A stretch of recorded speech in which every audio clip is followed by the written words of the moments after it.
Kodake. I just binge watched Umbrella Academy this week. Oh, it's good, isn't it? It was really good. Yeah, I watched both seasons So you're all ready for in season 3. 3 days. I watched both seasons in 3 days. So um, Yeah, I'm like gonna I. go back. I read volume one of the comics years ago, and I own volumes two and three. I'm gonna go back and reread volume one, and then read volume two, and then volume three. I'm gonna try to get through all of those before the third season starts of the show. Nice. Let me see here. That's my goal. I don't know if I'm gonna actually make it, but that's my kind of a goal. Well, we are on now, so we might have some people actually listening to this side chatter. For those who are tuning in, I mean, I don't see anybody listed, but that doesn't always mean anything. Plus, Yeah, people do go back those and watch. spammers. They watch our recording later. But we are game time, and let me get us to our good start page here. Uh, all right, we're game time. We're part of Eclectic Endeavors. We do the Gaming Arts Media Entertainment Expo. I can't talk today, and we also put on the Picnic at the End of the Universe.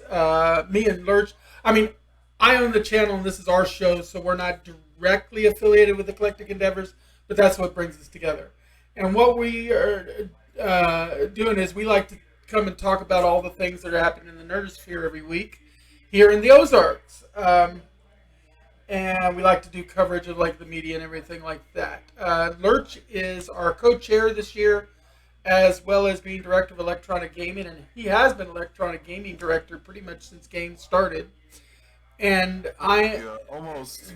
I'm director of cross promotions, which basically means this, where I advertise for a game, and then I'm also the panel director. So if you'd like to do a panel at the convention this year, get a hold of me and we'll set something up. Game will be from the 14th, 15th, and 16th of October, and the entire weekend is only $10, which is a great deal for a weekend full of fun. We're primarily just trying to break even this year. Anything we make over and above what our operating expenses are will go to charity. So we make no profit. In fact, we often spend some of our own money before the show's done to get everything all handled. So this is a labor of love for us. Uh, by us and a bunch of other people. It takes a lot of people to actually put a convention on, which is why this is going to be the last game convention. Game is ending. It's being retired as a name. If a new convention comes in its slot, it will have a whole new name and a whole new team behind it. But game, this will be the final game. It'll be the 12th game that we've run and the 14th year of game. Because we went Yeah, 2 years it's without the actually doing it. But it's the final level. yep, we're at the final level. It's the boss battle, so just remember the fatality and let's go. But anyway, you got to know your combo moves. If you can't do it without your combo moves. Uh, and so we're going to get started here after we do a sound check. So let me go to the sound check screen real quick and make sure that we're coming through okay. Check 1 2, check 1 2. Check, check, check, check, check, check, chickadee, chickadee, check, check, check. Yeah, I kind of screwed that up there at the end, but oh well. Yeah, okay, good. Oh, that sounded okay, so I'll go back to here. As always, we're going to start off with Lurch's first topic. We don't have as many straight topics this week because we got a lot of media this week, and we'll get right into that. And once we do enter the media section, and we'll warn you again, but it will be spoiler heavy because we don't hold back. But we'll give you another warning Yeah. before we go into that if you don't want to watch it until you've watched the pertinent episodes we're talking about. But Lurch is going to talk to us right now about, I think it's the Summer Game Fest. Yeah. So, basically, the things I'm going to talk about are all related to Summer Game Fest. First, I'm going to talk about the actual Summer Game Fest 2022 presentation done by Jeff Keighley. That'll be my subject now, and then later when I come back, I'll talk about the Xbox and Bethesda showcase as well.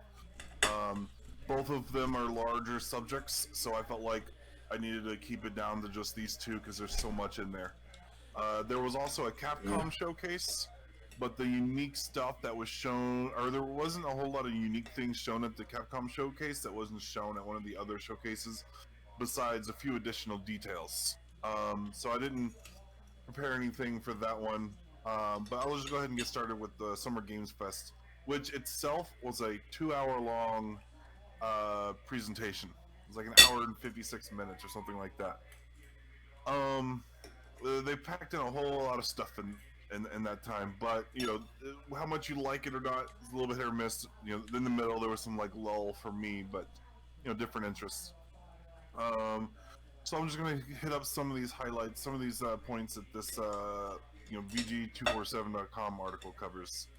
Guile gameplay reveal trailer was released for Street Fighter 6, showing a little bit about how Guile works in that game, how he looks. I haven't been into Street Fighter in years, but this one is looking damn good, and it might kind of get me back into the franchise a little bit.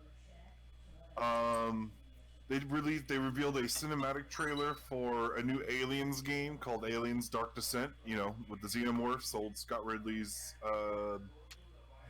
franchise. You mean Ridley Scott? Did I say yeah? Ridley Scott. You're right. It's not Scott Ridley. It's Ridley Scott. Yeah. Mistake. I don't know how I get that backwards. A highlight for me was a game called the Callisto Protocol, which looked so damn good. They showed a gory trailer and gameplay. This game's being made by the team. The Callisto Protocol is being made by the same team that made the old Dead Space games. And I love those games. Call of Duty Modern Warfare 2, they showed a pretty neat gameplay reveal trailer for the campaign.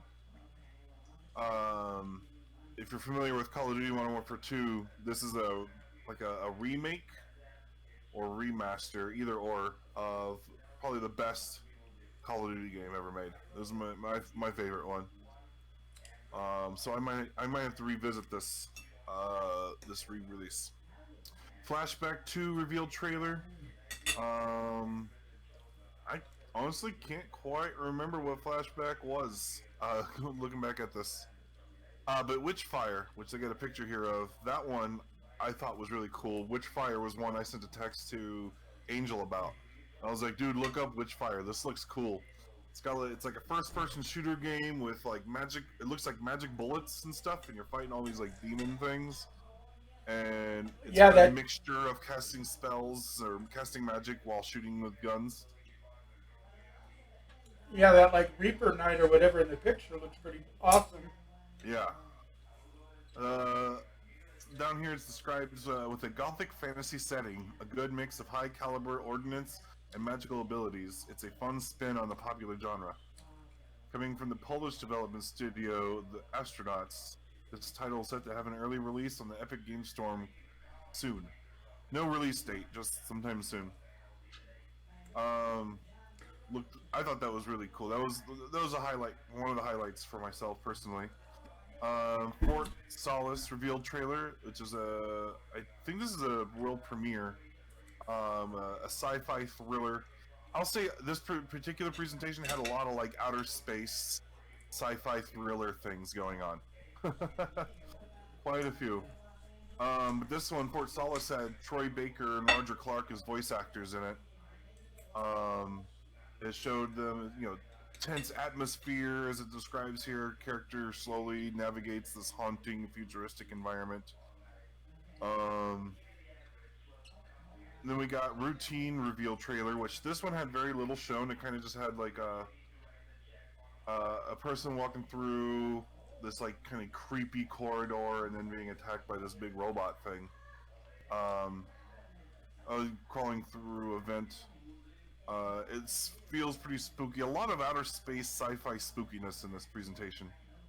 Outriders showed an expansion for it called World Slayer. Stormgate, which is I think it's a brand new premiere. Stormgate's this new game coming out. They just showed a cinematic trailer being developed by Frost Giant Studios using a lot of members from former Blizzard employees. So I'm sure it's going to be a quality RTS game. It's just being described as an RTS game, and that's what these guys are known for. So I'm sure it's going to be pretty good. Um, it's not really my style of game, so I didn't take a whole lot of note of it. High Water. I am trying to remember what that one was. Isometric gameplay takes place in water, world flooded due to some pretty gnarly climate change. American Arcadia looked pretty cool. It's like this school environment where you're solving puzzles in first person. It's sort of like Like Myst? I was thinking it's sort of like an escape room, almost, only a school environment solving puzzles. It describes here how it's kind of got a similarities to the Truman Show, where you're like in this environment that's being broadcasted on TV. Goat Simulator 3 had an interesting reveal trailer. It was a fake out where it started off looking like what was that zombie game that was supposed to come out that never did? It was like Dead Island 3 or something like that had a preview trailer 8 years ago of someone jogging. Yeah, Dead Island 2 trailer. It did like a remake of that with like a guy jogging down the street and cars going crazy because of an apocalypse happening behind him with zombies. Only they remade that commercial with goats instead of zombies. Okay. So it was a bit of a fake out. It was you gotta expect Goat I didn't realize there was a Goat Simulator 2. I remember Goat Simulator. I don't remember there being a second one, but apparently there was. Now that we got a third one coming. Marvel's Midnight Suns got a release date, October 7th. Is that one that you were looking forward to? It's all like Ghost Rider and just some of my favorite characters. Yeah. Yeah. Some of the cool stuff they showed in the Midnight Suns new trailer was they showed a like demon possessed Hulk and a demon possessed Venom. So like Hulk had like horns, like goat horns on his head. And they revealed that Spider-Man's a playable character. Spider-Man, Scarlet Witch, Blade. Yeah, those are all characters that you're going to find in the Midnight Suns.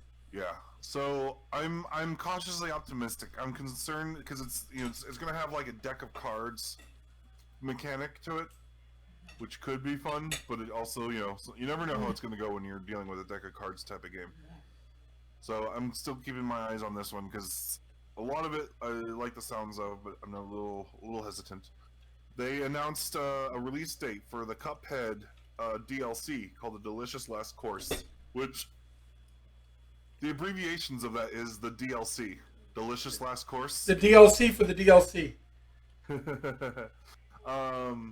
There's the final bit of DLC for Cuphead. They say that it's not a standalone. Some people thought it was going to be a standalone. It is an add-on, so you have to have the original game. And my understanding is there's going to be a whole other island to go to with several more stages to play through.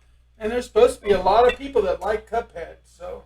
Dude, Cuphead is great. It's hard, but it's really good. And this Delicious Last Course DLC will also include a new playable character named, I think her name is Chalice, like a female humanoid Chalice that you can play as.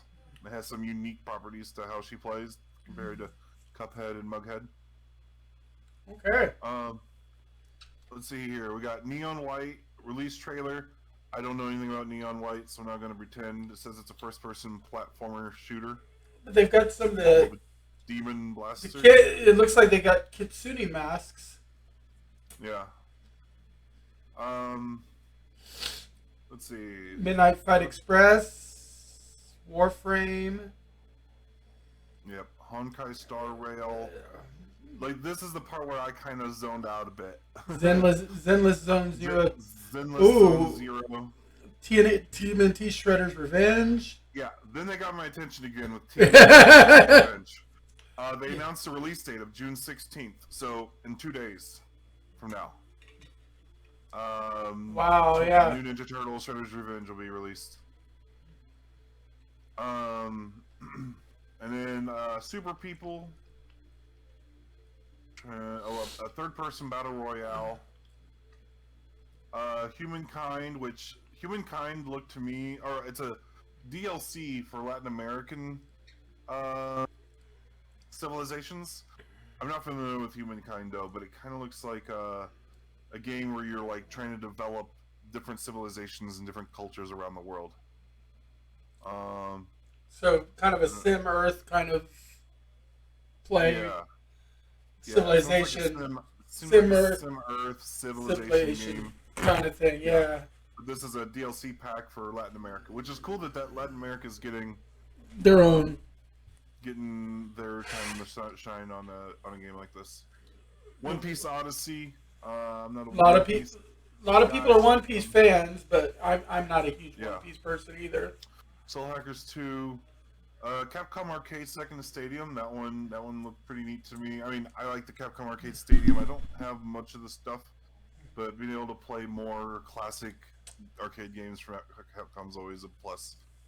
Metal Hellsinger is a game I don't remember ever hearing about before, but as a fan of metal music, and first-person shooters, this one looks pretty cool. Metal Hellsinger is like, it's like if Doom was a rhythm game.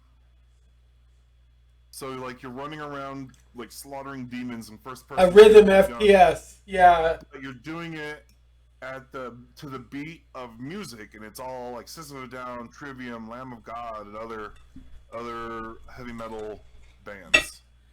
Metallica and freaking. Sounds really cool. I hope it's as good as it sounds. You know what I mean? Sounds like it's going to at least have a great soundtrack. Right? Yeah. At the very least, soundtrack. If you're a metalhead. If you're a metalhead.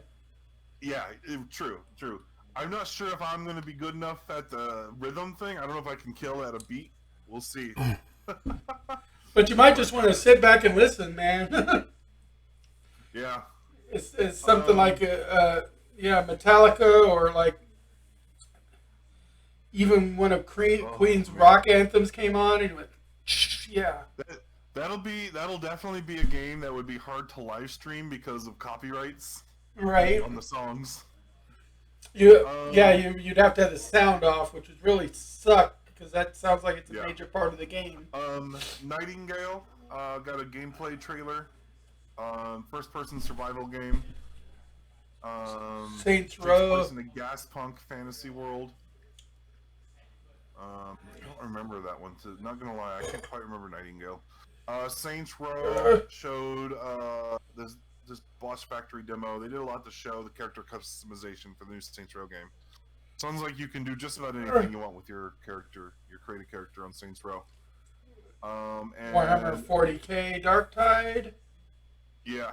You know, I'm not really into Warhammer, but this gameplay trailer for Dark Tide looked pretty damn cool. I might have to like consider this game because it did look damn cool. Set for release in September 13th. Layers of Fears. I don't quite remember this one either. There was a lot. It was a 2-hour presentation. Don't forget. Gotham Knights Nightwing. Yeah. Gotham Knights Nightwing. They showed a lot of They showed a lot of Nightwing gameplay specifically for this presentation. I'm a little bit on the fence about that game, but I imagine it's going to be good. We got Last of Us.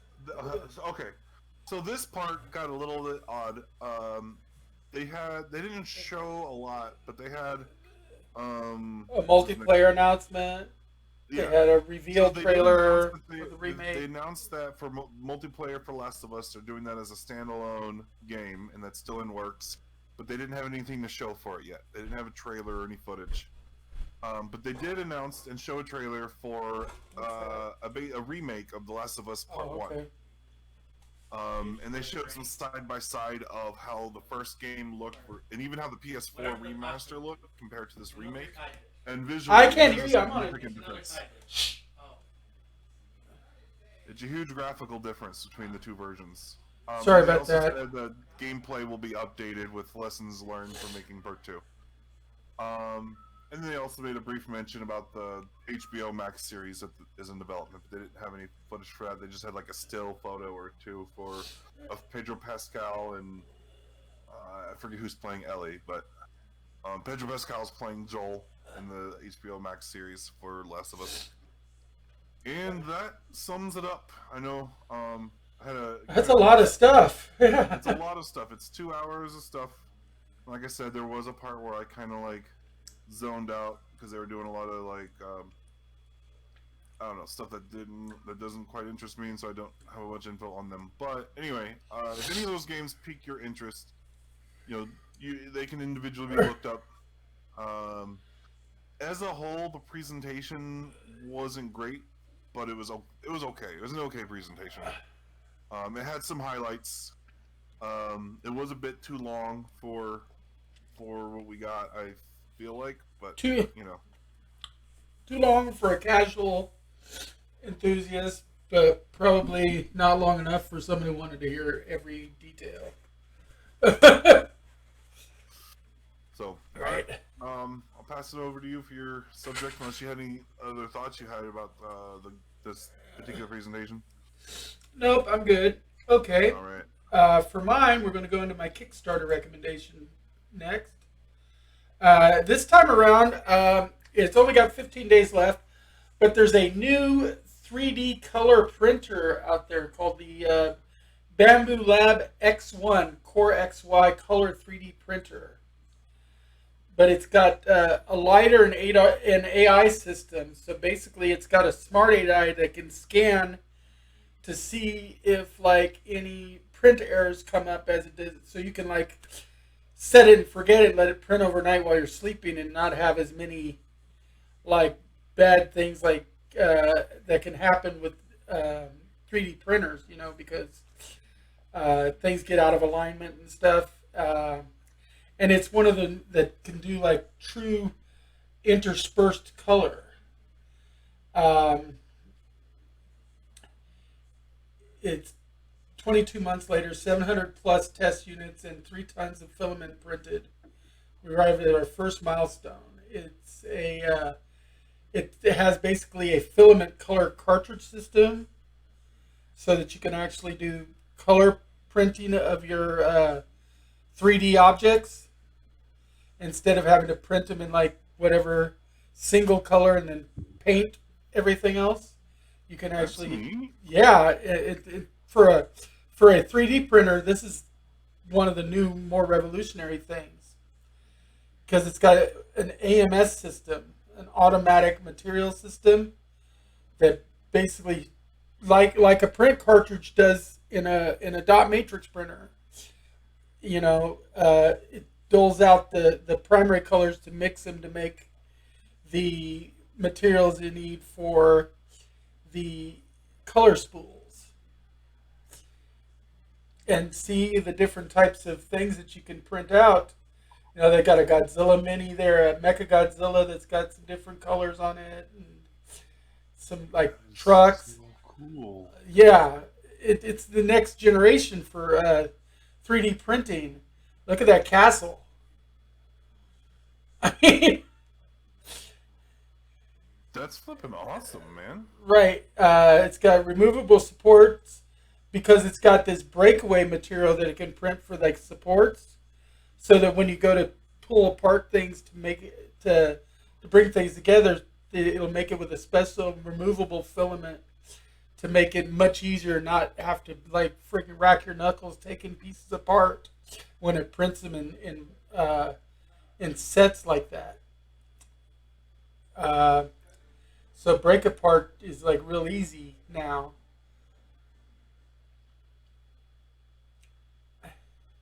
Advanced processing means you can build advanced materials. It's got hardened nozzles to 300 degrees centigrade all metal hot end, 120 degrees centigrade hotbed, 60 degrees centigrade chamber temperature. So you can do advanced products. You can build all kinds of advanced things on it. The LiDAR system, okay, this is the big thing. A LiDAR brings micrometer level precision into 3D printing. System probes the nozzle height, calibrates the flow, and scans the first layer so the possibilities are endless. It basically constantly rechecks itself against the first layer using an active LiDAR with an AI system,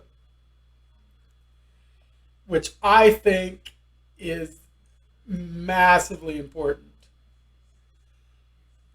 That is the major innovation of this particular printer, in my opinion, because it means that because a lot of times you got to sit and monitor your 3D printing, and minor errors come through, and you have to constantly reprint different parts of things and stuff. If you have a big job, you have to sit there and kind of monitor it because the plates get out of leveling and stuff for long jobs.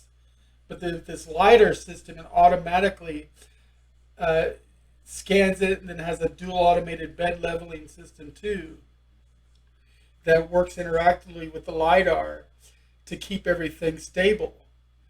And that also means that you stop spaghettiing, which is,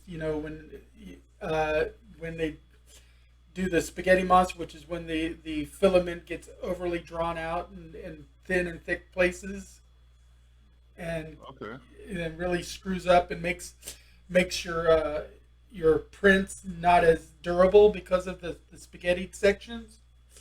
But with the LiDAR system and everything, it detects spaghetti and stops it before it starts. Nice. Mm-hmm. And it's designed for speed. Faster speed means more output altogether. Yeah, it's 32 millimeters squared per second, 20 meters per second squared acceleration, 500 millimeters per second velocity. I mean, that's a high speed 3D printer. So you're going to get a lot more jobs done faster, which means overall you're going to be able to do more. It's got all kinds of different specifications here, but it's basically it's a printer, like they said, for everything. You can print anything you need to print with a single 3D printer instead of having specialized printers for different types of tools. This is a multi-tool, and it's got a pretty good sized chamber to it. And there's all the technical specifications. And I think if you're looking for a really good high-end 3D printer, this is the kind of thing to go for. And if you look at the size of the filament spools, you could get a lot of jobs out of that multi-spool up top. Yeah, it looks like it. Yeah, from what it looks like. I mean, I've not seen it in action, but I just was like, unless you're wanting to make like a Green Lantern diorama, you might have to buy a lot of extra green. Right? But as far as things go, I mean, this is really the next generation for 3D printing. I mean, look at that Gorilla Bot.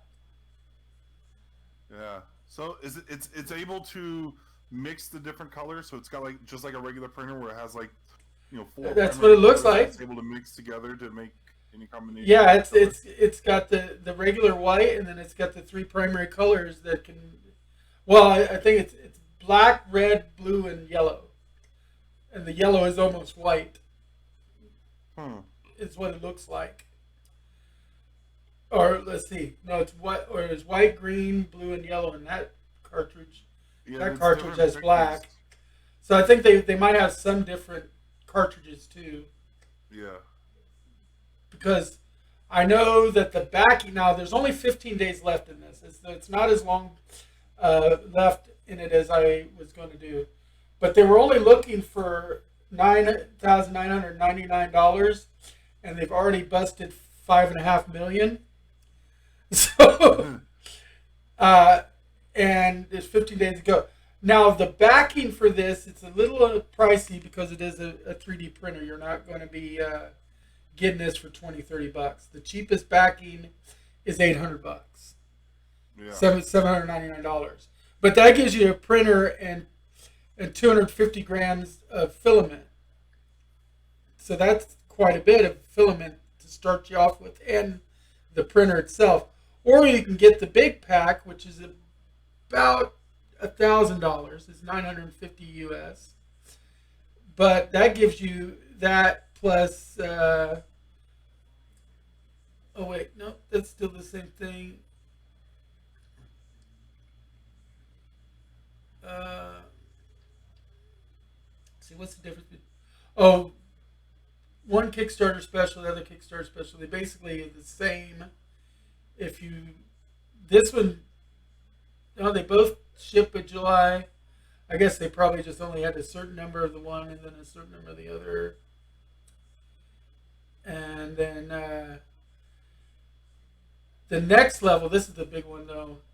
If you pay $1,200, you get the printer, you get the AMS system, which is the multicolored fiber system. Then you get a couple of the 250 gram. You get the regular filament, the support filament, two of the standard filaments. I mean, so you're getting lots of filaments with this one.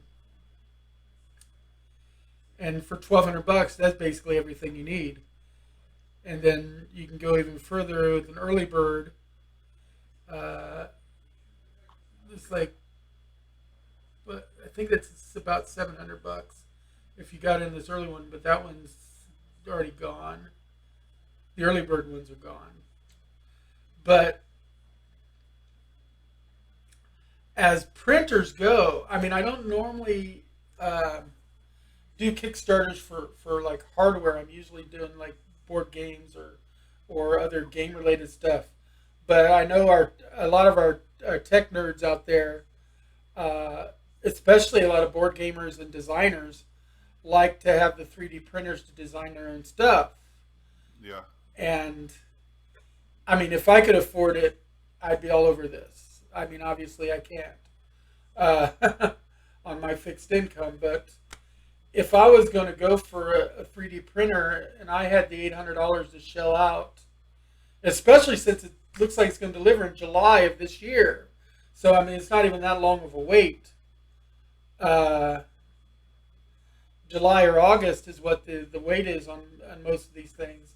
I would totally want to get in on this Bamboo Lab 3D printer because I think a lot of development can be done. And you think of the superhero standees that you can build custom superhero standees or Dungeons and Dragons miniatures and terrain that you could pull out with this thing.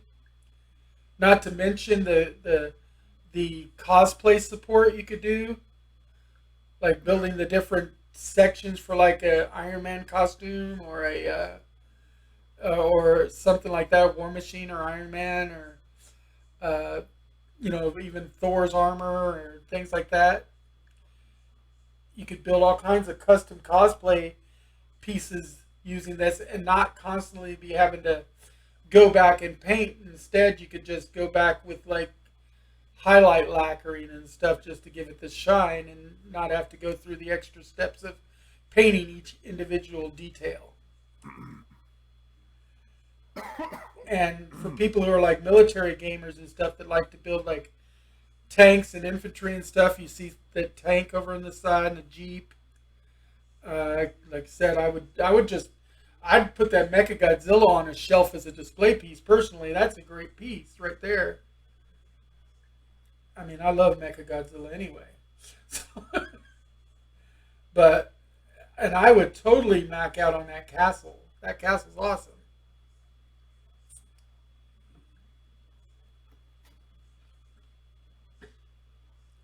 Yeah. So this is my recommendation this week. I know it's a bit pricey for a lot of people, and I know it's a little bit short of a window with only 15 days to go. Yeah. But you can also keep them in mind for after the Kickstarter's over with to see if you can just order one. Yeah, that's something I was thinking about is even if you can't get into the Kickstarter, knowing that this is a product that exists, it's an item that is available out in the world. They made $5.5 million already, and they've still got 15 days to go on the campaign, which means they're going to get to their fruition. Yeah. With that much capital, they can start actually building to where they can start fulfilling regular MSRP orders, not just Kickstarter backup orders. So they're going to be marketable probably inside of 6 months to a year and start selling to the non-Kickstarter backers. And so keep their name and check it out, especially if it does everything they say it does. Yeah. If it does everything they say it does, you might start seeing this thing in This Best Buys and this name is going to become, yeah, the company name is going to become as recognizable as Hewitt Packard or what do I got? Epson or for printers. This is going to be like the gold standard of 3D printers if it can do all of this. Yeah.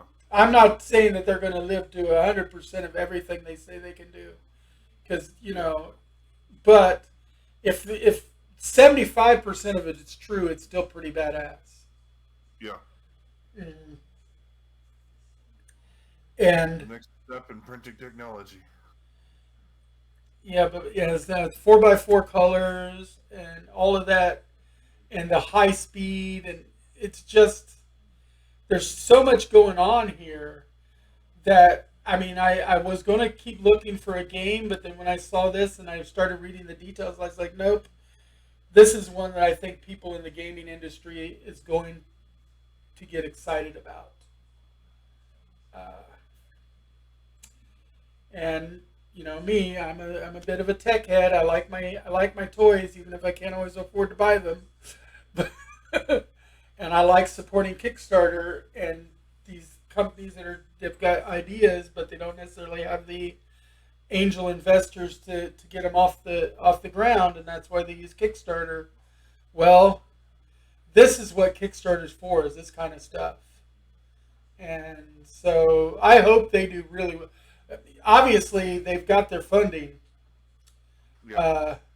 As long as everybody who pledged comes through, or as long as a good portion of those who pledged comes through, they should have no problem going into mass marketing, because they've got enough money earned right now to retrofit an entire manufactory. With $5.5 million, and land being cheap in a lot of areas, you can build a manufactory, and $5.5 million is good money to get started on something like this. And go from the ground up. They could do quite a bit. So we'll keep that in mind. Any other comments before we move on to your next topic? No, just wishing I had. Yeah. I'm wishing I had the funding to afford such an expensive thing, or at least more precisely the benefits that would pay off for those costs. Because right, if you had a true use for it, I know could myself, probably justify it. I'll tell myself I would make a lot of use out of it. I probably would make $800 worth of use out of it personally. I'm not that kind of creative, physical art creative. So no, but I could see, for instance, if I was to get a printer like this, I would go set it up at a booth at like VisionCon to do custom pieces for people. Yeah. And just charge them a little bit more than what the filament cost is, just so that I can end up paying my booth cost and yeah, do some custom pieces there. And if it's as high speed as it says it is, you get an orders in on Friday and have them ready for people to pick up Sunday, no problem. Yeah, you'd think. Theoretically. Yeah. Theoretically. All right. Okay, so we're going to your next topic, which is, of course, the Xbox and Bethesda version of the showcase. Yep. So the other showcase was on Thursday. This showcase was on Sunday. It was about 95 minutes long. And I'm going to pause you. I'm going to go to the bathroom while you do this. So, Okay. All right. All right. I'm muting my microphone. Okay. So, at the start of it, well, they showed off some gameplay for Redfall, which is this new four-player cooperative game that it appeared once before. This is its second appearance, and I wasn't sure what I felt like about it first time around, but this time it looks pretty awesome. I was a little concerned about it being a little too much like Left 4 Dead, but they did say that there is going to be like a full like single player campaign.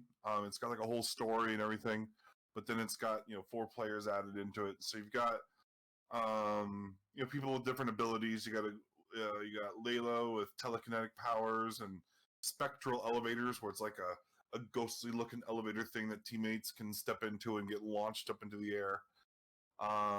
You got like a tech character that has all kinds of gadgets, and you got a sniper Deadeye character that can become invisible. It has a spectral crow that can fly at enemies. You're fighting off vampires, and you're in this town called Redfall that's like all flooded around. The vampires have blocked out the sun, so they're not able. They're able to come out at any time. It looks like a lot of fun. It's being made by Arcane Studios. They're well known for the Dishonored franchise and some other hits. Moving on from there, they showed finally Hollow Knight Silk Song, which I've not played the Hollow Knight game, but I know some big fans of the Hollow Knight, and they've been begging for a reveal for Silk Song. So they showed some gameplay for it, and I gotta say, it looks damn good. They did not give a release date. Oh, something I want to throw in there, a quick little note. Not quite everything, but almost everything that was shown in the showcase um, will be on Game Pass. There's a few things that won't be, but most of it is. I think they showed like 39 games or something along those lines, and 33 are on day one Game Pass. So, and everything shown in the Xbox X Bethesda showcase is targeted to launch in the next 12 months. So somewhere between now and next June. So they didn't show some stuff that further out in the future, but at least we know that this is the near future of Xbox gaming. The next game we have here listed is High on Life, which is a silly title to a silly game. High on Life is being created by it comes from the creators of Rick and Morty. If you listen to any of the audio of the game, you will like immediately recognize the sense of humor. It's a first-person shooter game, but all of the guns are like living aliens, and like their face is facing you, and you're talking to them, and you like I don't know, you reload ammo, I guess, by feeding them or something. I'm not entirely sure, but they're talking, and they just got all kinds of every weapon is a living thing. You got a knife that has a name, and it like taunts you and says, I want to stab more people, stab the eyeball as you're like trying to stab things. You got one gun that's like its little bullets come out and it's like living things. And he's like, yeah, that's my children. They die really quickly. Don't worry, it's super easy for me to make more. Yeah, it's gonna be a really wacky game. It looks like it's gonna be fun, and I mean, they did Trover Saves the Universe, which was a VR game that was a lot of fun. So if you have a penchant for Rick and Morty style humor, you're going to check out High on Life. Riot Games put out a very surprising announcement. Not one that appeals to me a whole lot, but Game Pass is now going to include uh, League of Legends, League of Legends Wild Rift, Valorant, Legends of Runeterra, and Teamfight Tactics. While these games are technically free-to-play games, as pointed out here on this IGN article, the Game Pass will make available the locked agents cards and champions that are normally purchases but will be free to Game Pass subscribers. I'm not really familiar with these games, but someone that is says that I think just the League of Legends, or maybe it's one of the other games, alone was like hundreds of dollars worth of available characters or playable content that is being given to you as part of this Game Pass membership. So, big big big news for fans of those particular games. They also showed a gameplay trailer for a Plague's Tale Requiem. This one is a bit longer than what they showed before. I've never played a Plague's Tale, but damn, this Plague's Tale Requiem gameplay trailer they showed this week, Sunday, looked damn great. And I'm like, I need to go back and play the other Plague Tale, which is, I'm pretty sure, available on Game Pass now. So I need to play the first game so I can be ready for the second game, because this game looked very, very good. It's like third-person story-driven game from the looks of it, where you're stealthing around and you got rats that are eating people up. It looks brutal and pretty great. Then they showed Forza Motorsport, which Motorsport is not really my thing. It's not my jam, but the gameplay trailer showed off some incredibly realistic graphics and physics and effects with, like, individual scrapes of paint being peeled from, hitting the sidewalls. They did all this. They kind of went a little extra with doing like this one shot, showing like all the footage for this game being done in like a single shot. Got all kinds of different cars, of course. But I felt like the most impressive stuff was some of the ray tracing stuff they showed, where they had like, you could clearly see the reflections of a different car off of the shiny paint of a car. It just looked gorgeous. So even as a non-Forza Motorsport fan, I have to admit that looked very, very pretty. It makes me excited for, technology going forward on graphics. Microsoft Flight Simulator has they got its own little window of time. It's apparently the franchise, the Flight Simulator, is celebrating 40th anniversary, and to celebrate such thing, they are adding a lot of new aircraft, including gliders and helicopters. And what is probably the biggest part of it, or at least the part that I thought was most exciting, was the Pelican from Halo will be a flyable vehicle in Flight Simulator. I don't remember what the date was for it, but they they showed the footage of it. You got to see the inside the cockpit and everything. Had the Halo music going. It got pretty hype. Then Halo 2 got a trailer. It's supposed to be coming out this October. October 4th is the early access. I don't remember the exact date of the full game. Overwatch 2 got some gameplay shown. It's going to be a free-to-play game with purchasable skins, loot boxes or whatever for skins. I enjoyed the first Overwatch game. I got into it really late, but it was a lot of fun when I did get into it. However, I am currently abstaining from Activision Blizzard games until the transaction to purchase the acquisition is complete with Microsoft, because I don't want to contribute to the financial success of games at Activision Blizzard while Bobby Kotick is still in charge. Thanks to his discrimination and harassment and all the other bad news coming out of that guy. So, but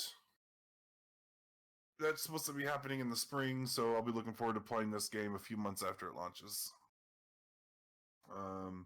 But it does look pretty damn good. And they revealed a new character called the Junker Queen, a gladiatorial warrior from the Badlands that uses a lever-action shotgun and a large axe, as described here in the IGN article.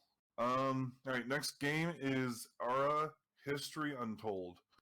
The game was announced just a few days before, and then we got a cinematic trailer here.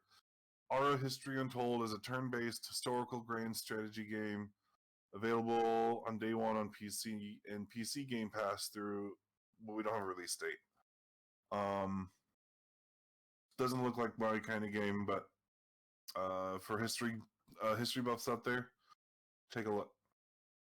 Elder Scrolls Online is getting a new expansion June 21st called Elder Scrolls Online High Isle. They promise it's an area of Tamriel that has never been explored before in an Elder Scrolls game in the past.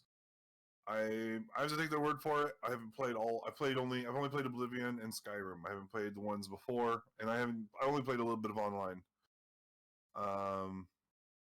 But every time I see something new for Elder Scrolls Online, it tempts me more and more into trying to get into Elder Scrolls Online again. But it did look pretty neat, this new High Isle expansion. Fallout 76 also is getting an expansion called The Pit. It's an old Fallout 3 location that will be playable in 76 coming this September. Forza Horizon 5 is getting Hot Wheels DLC. I remember when I first started watching this trailer, I didn't realize Hot Wheels was going to be involved with it. And I'm new to the Forza Horizon franchise. I started enjoying. I didn't play I didn't play the past Forza Horizon games, but I did play a bit of Forza Horizon 5. It's a lot of fun driving around those off roads in Mexico and everything. And then, but when this trailer started up, when they started to drive, and I saw Hot Wheels logo on the side of one of the cars, I wasn't sure if I was crazy or not, and I was like, "Was that a Hot Wheels logo?" Sure, shit, it was. And these tracks look crazy with all the loops and spiraling and everything all around these like mountains and shit. I'm sure it's going to be a lot of fun. So that's going to That's going to convince me to come back and play some more Forza Horizon when it drops this July. We got a short cinematic trailer for Arc 2 that had Vin Diesel riding a T-Rex. I don't know much more about it, but they announced, they said it'll be sometime in 2023, and it'll be on Game Pass. That's about the only news we got from it, because we didn't see any gameplay, just a little trailer. Scorn is that game that looks like Scorn is the next trailer that they revealed. Gave it a release date of October 21st. So again, we got some spooky sci-fi shit. Scorn, the artwork for Scorn looks very wet, and it looks like the creative artist behind this game was like the guy who first came up with the xenomorph designs, where everything just looks kind of grotesquely alien and wet. It even describes wet in this, extremely graphic and wet gameplay. An H.R. Geiger inspired world features plenty of fleshy gore with every surface and character being made of bloody skin, organs, and bones. Scorn will also be on Game Pass. Flintlock. This game I got really excited about. I've not heard of this one. Maybe they've announced it before. This I don't remember it. But Flintlock, The Siege of Dawn, looks freaking great. It's a third-person action RPG, in which you wield both guns and melee weapons. And there's also like this little fox or wolf thing that's like magic, and he seems to be teleporting around and helping you out. Looks like a lot of fun. It showed a bit of gameplay for it. I'm really looking forward to it. Sometime early 2023, and again on Game Pass. For Minecraft fans, there's a new Minecraft game coming out called Minecraft Legends, they announced. The trailer mostly was cutscene, but it did have a little bit of gameplay near the end. Coming to Xbox and PC in 2023. It looks like it has less building than a normal Minecraft. It's developed by Mojang. It looks like it's going to be a little more story-driven, where you're like dealing with hordes of invading piglins from the Nether and having to fight them off. It describes here you'll be leading minions from sheep to creepers against the hordes. I don't know. I played some regular Minecraft, but only like 80 hours, which I know in Minecraft terms that's not much. But I got through. I got far enough to defeat the Elder Dragon, so I feel like I beat Minecraft. Lightyear Frontier, kind of reminds me of like a Titanfall if Titanfall was a survival game on an island. Lightyear Frontier, you're like in a mech suit. They did the trailer showed how you're maneuvering around in a mech suit, like a giant mechanical suit, and it describes here it's a non-violent game where you're exploring distant planets and building farms on them. So you're like growing up crops and collecting resources and whatnot. It's a cooperative game up to 3 friends, releasing in spring 2023. Not my game. I'm not too big on these like survival farming games so much. Gunfire Reborn. Describes here as Gunfire Reborn is a shoot 'em up rogue like that will release on October 2022. Oh yeah, so this is the one had like a bunch of like cute looking animals in a shoot 'em up game. That it looked like it was multiplayer. It's something I want to at least give it a try. I'm not super excited about it, but it looked interesting enough to give it a shot. Coming out October 2022 on Game Pass. Yeah. Okay, this game, The Last Case of Benedict Fox, looked really cool to me. I'm digging the vibes I'm getting from this game. Describes here it's a new story-focused Metroidvania game with a gothic art style. And I love Metroidvanias. I love gothic art styles. So you mash those two things together, you're getting my interest. The trailer showed gameplay will revolve around entering the consciousness of a dead person and supernatural abilities. Releases spring 2023 and will be Xbox Game Pass day 1. I will definitely be playing this game. This looks freaking cool. Kind of makes me think of like a 2D Metroid game, but with supernatural entities and powers. Just looks great. As Dusk Falls is an interesting title. It's a very unique one. They call it a retroscopic graphics, and it'll be an interactive drama playable with up to 8 people. I'm not entirely sure how it's playable up to 8 people. My guess is it's like some kind of a voting system where there's going to be choices to make, and the 8 people vote on what choice to make. That's my guess. I didn't really go into details on that. But, oh my god, my nose is itchy. This allergy season's just killing me. So As Dusk Falls, if you watch the footage for As Dusk Falls, you would guess that it was running at like half a frame a second because of how the artwork is done for that game. Or game might be a generous title to call it. It's an interactive drama that's playable. Take that how you will, I guess. I don't know. It's a very story game, but not a lot of gameplay. Coming out July 19th. might be fun, might be cool. I mean, cool is not the right word. Might be entertaining for story driven. I mean, and it's got decisions. It's got all these different character trees, and so I'm sure it's gonna have a ton of different endings. All right, the next game I've got here on the list, we got Naraka Blade Point. Naraka Blade Point is coming to consoles for the first time with crossplay confirmed in a new campaign mode. And I am trying to remember what Naraka Blade Point was. It has not shown me anything on here. Give me a second. I just need a reminder real quick. Oh, I'm getting a ad for Hulu. I'm trying to remember what Naraka Blade Point was. I'm getting a Hulu ad. Okay, here we go. Thirst for Battle. Oh.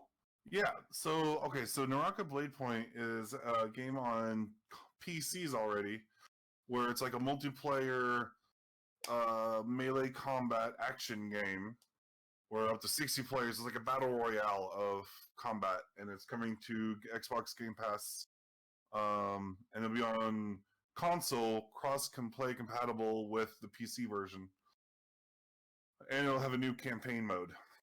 That's what it is. I can't believe I forgot what this was, but because this looked cool. Although I'll probably be terrible at it, but it looks cool. So 60-player multiplayer. It kind of looks like a multiplayer versus battle royale Ninja Gaiden game in a way. Pentiment.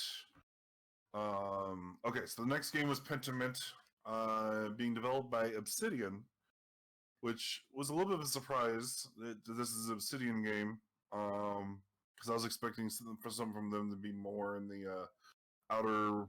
Is it Outer Worlds or Outer Wilds? I always get them mixed up. Anyway, I normally expect their games to be like a larger scope, grander game than this, but the Pentiment looks like it's gonna be like one of those smaller games. That it looks like a piece of art, like someone painted some art and then made that into a game. It's a narrative crime story set in 16th century Bavaria. IGN details here that Pentiment follows Andreas Mahler, a traveling artist who stops at an abbey to make an illuminated manuscript. But the story takes a turn when Andreas' mentor is accused of murder. Now it's your job to solve the case, and apparently it could take up to 25 years, and Andreas will keep getting caught up in incidents. I don't know. It looks very, it's very artsy. I don't know if it's going to be quite my thing. Next up is Grounded, where they got the full game announced. It's been in early access for a while, but it's been in early access, I guess, since July of 2020. But now in September of this year, the full game will come out, including the full story and everything. Grounded is like a video game of Honey, I Shrunk the Kids. You got all these tiny people trapped in the backyard trying to survive all the threats of the spiders and the ants and everything else going on in the backyard. Looks like a ton of fun. I'm not real big on early access, so I've avoided the early access and was like, I'm just going to wait until the full game drops. This September will be my chance. Next up, we got Arabian Shadow Legacy. This is another one that I actually made a text and sent over to Angel because I was like, I need to remember this game title. Arabian Shadow Legacy is described here. Well, all it says on this IGN article is it's set to release in 2023 and confirmed for Game Pass. But I'll tell you what I remember. It looks like kind of a ninja stealth action game, but you can like go merge into the shadows and move within shadows. And that looks like a really cool gameplay mechanic. And actually, I wrote a short story when I was in college that featured a character that had this specific ability. I know it's not, it's probably been done elsewhere too, but I was pretty proud of my particular character. So it's really cool to see a video game that reminds me of a character I liked that I wrote about years back. Yeah, totally looks like my kind of game. Arabian Shadow Legacy. Diablo 4. We got a gameplay showcase for Diablo 4. First, we got a cinematic cutscene that featured the Necromancer.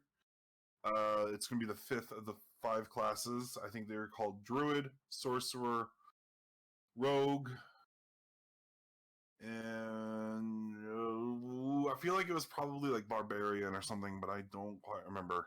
And then, of course, the Necromancer. I could be wrong about that one, though. Anyway, this game looks really great. My class will be either the Necromancer or the Sorcerer. It looks a whole lot of fun. It looks pretty, especially it's Diablo, but it's Diablo next gen. Coming, well, it's going to be on PS4 and Switch. I would stick with the PS5, Xbox Series, or PC if I was you. I don't think this one's going to be on Game Pass, though. This is a full-priced game, if I remember right. The next thing they showed off was Season 7 of Sea of Thieves, which had a catchy little song at the being sung throughout it. I'm trying to remember how the song goes. There's this one bit that caught me off guard that I thought was amusing. It's like, as long as there's no profanity, you can name your ship. Oh, jeez. I don't remember the rhyme. But anyway, you can rename your ship as you captain it. Let's see, it says the update will allow users to buy, name, and captain a ship all of their own. You'll also be able to further customize your cabin to your liking.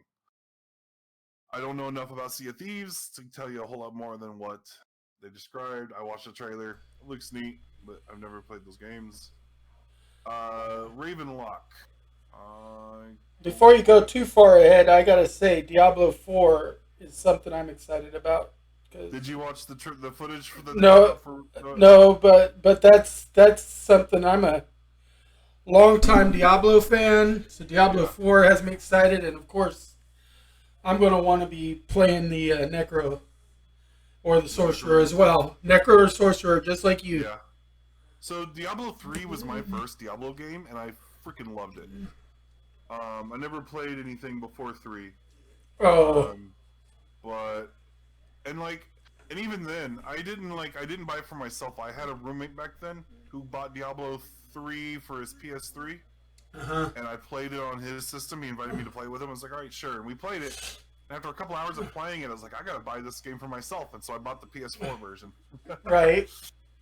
And then after I bought the PS4 version, he came and joined me on my PS4 version. He's like, oh, this looks so much better, and I gotta get it for PS4. So then he went and bought the PS4 version. And I always played Diablo 1 and 2. I always played on computer. But 3 I've got on my PS4. Yeah. Well, see, I think that's part of my trouble is Diablo in the past was very much a PC game, and I didn't really do PC gaming. I did console gaming. Yeah, and it's one of the best PC. I mean, it wins Game of the Year pretty much when it comes out every time. I can't quite remember what Ravenlock was, but from the artwork here, it looks like a very artsy game anyway. You know what? Ravenlock might be. I don't know. Anyway, Cocoon looked like a cool puzzle game. It's a sci-fi puzzle game from Geometric Interactive with the lead gameplay designer Jip Carlson. A new Ark game. Yeah, Ark 2, which they didn't show much for Ark. It was just basically like a cinematic trailer showing Vin Diesel on a T-Rex. Hey, the whole selling point for Ark 1 was the ability to ride a T-Rex. So Yeah. everybody wanted to be able to ride a dinosaur, and that's what Ark was like. That was their big thing. So showing Vin Diesel on a T-Rex is like good advertising. Yeah. So Cocoon is being developed by the lead gameplay designer is the same guy who created Inside and Limbo, which I don't think I played Inside, but I did play Limbo. Limbo was top notch artistic, platforming puzzles. And Cocoon, it's a different art style. It's a very brightly colored sci-fi world on an alien planet, and it looks like it's like a world within a world within a world. The way this art shows in this trailer for Cocoon is what we're looking at. But if you just scrolling through to show everybody everything there is, that's cool too. Anyway, so Cocoon looks like a really interesting one, set for 2023 release. Hang around the Hulu. Wulong Fallen Dynasty is a new game from Team Ninja, set in the Chinese Three Kingdoms period. Revealed trailer seems to hint the game will mix historical and supernatural elements, including mythical creatures like dragons. Release early 2023, confirmed for Game Pass. I'm looking forward to this one. I know this is a new one to me. It looked really cool, and I keep wanting to compare things to Ninja Gaiden, but that's kind of like my frame of reference for this style of action. Ooh, the graphics on this Diablo 4 trailer looks good. Right? Yeah, Diablo 4 looks I'm, so beautiful. I've got its sound off right now so our viewers can see. This Nice. is this is gorgeous. Isn't it? Well, some of the artwork kind of look at reminds that me of my blood. game too. Look at the way that blood, like it's like a big ball of blood that's just like rolling down and trampling people and getting bigger as people die in it. Looks fucking great. Okay. Here's an update that was. Oh, look at the character customization. Nice. Yeah. For people who like to go and play around with their character skins, that's going to be very popular. Yeah, when they did the character customization, someone on there was saying something like the presenters were saying, you know, for people who want to live out their own fantasies or something like that. Oh, I thought that was pretty great. A pretty big surprise announcement was Persona. 3 Persona games are coming to Xbox Game Pass. Persona 3 Portable, Persona 4 Golden, and Persona 5 Royal. All 3 of them are coming to Xbox Game Pass. The first of which will be Persona 5 Royal, coming out on October 21st. The other 2 will come out sometime later. An announcement that has been rumored, but is still quite a surprise. Hideo Kojima showed up for a little bit. He announced that he is working with Xbox to develop a new game with a new game concept that is very heavily focused around making use of the cloud. And that's about all we got. We don't have any name, we don't have a title or a logo or a time frame or anything like that. Just but he's a lot of people's favorite developers, so. He's my favorite developer, so. Yeah, a lot of people like his stuff, so I could see people getting excited just by his name drop. Yeah. Yeah, exactly. So, it has created some controversy on Twitter of people being mad because he does typically mostly focus his development stuff on PlayStation. But considering what he's wanting to do, he's wanting to make he's been wanting to do a game that makes good use of the cloud for a while, and Xbox has the cloud infrastructure that no one else does. Well, yeah, because a lot of it's been developed on Microsoft systems. Yeah. So I can't blame Kojima for working with Xbox. You know, he's out there pursuing what he wants to develop, and he's looking at like new technologies that are coming out. Well, yeah, and that's it. That's just it. You know, if you're wanting to develop for the cloud, you got to work with Microsoft. I mean, I'm not an Xbox person, but I still understand that. Yeah. And then the final reveal that they gave for the Xbox showcase was Starfield, where they put out about 20 minutes of information on Starfield, where they showed gameplay, they showed some cutscenes, they showed some character customization, they showed ship customization, they showed, there's a new digital lockpicking system. In the gameplay, it shows them exploring areas around space, grounded space exploration, flight with the ship, exploring planets, shooting enemies, mining for materials like iron ore, scanning things, digital lockpicking. Let's take a look. Dog fights with your spaceship against other spaceships. You'll be able to build and design your own spaceships and outposts, and you'll be able to visit over 1,000 planets. Sounds very ambitious. Oh, look at this walker. I like it. Yeah.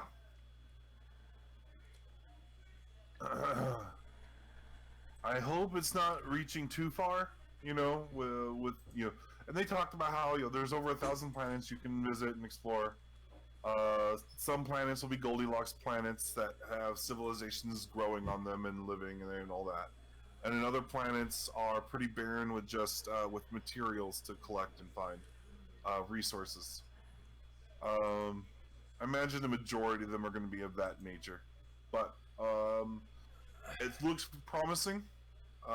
There's a little bit of stuttering in this presentation, but overall, it looks really great.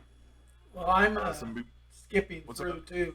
I'm skipping through. I'm not watching the whole thing through. I'm just getting like a highlight reel. So they said there's over 100 solar systems. and a total of over 1,000 planets to explore. It's very FPS for me, but still, I love the graphics. Yeah, you can do, and like other Bethesda games, you can do either first person or third person. But yeah, there's a lot of shooting from the looks of it. But you know how Bethesda games are. I'm sure there's going to be a lot of dialogue and choices and things like that, like any of their other RPG games. And that pretty much sums up the Xbox showcase. There was also a Capcom showcase, but these Like you two said, took up so much time, and the Capcom showcase didn't show a whole lot more. I might talk about that one next week. Something I do want to talk about next week is like just this week, just yesterday, I think. The PlayStation Plus new version of PlayStation Plus just rolled out. And I just got the email from that. Yeah. Yeah, I haven't had time to mess around with it, but I'm hearing good things overall about its performance. You know, with trophies working, the game's running at 60 hertz, things like that. I'm hearing good news on that front. But I haven't had a chance to load it and actually, sit down and play around with it any at all.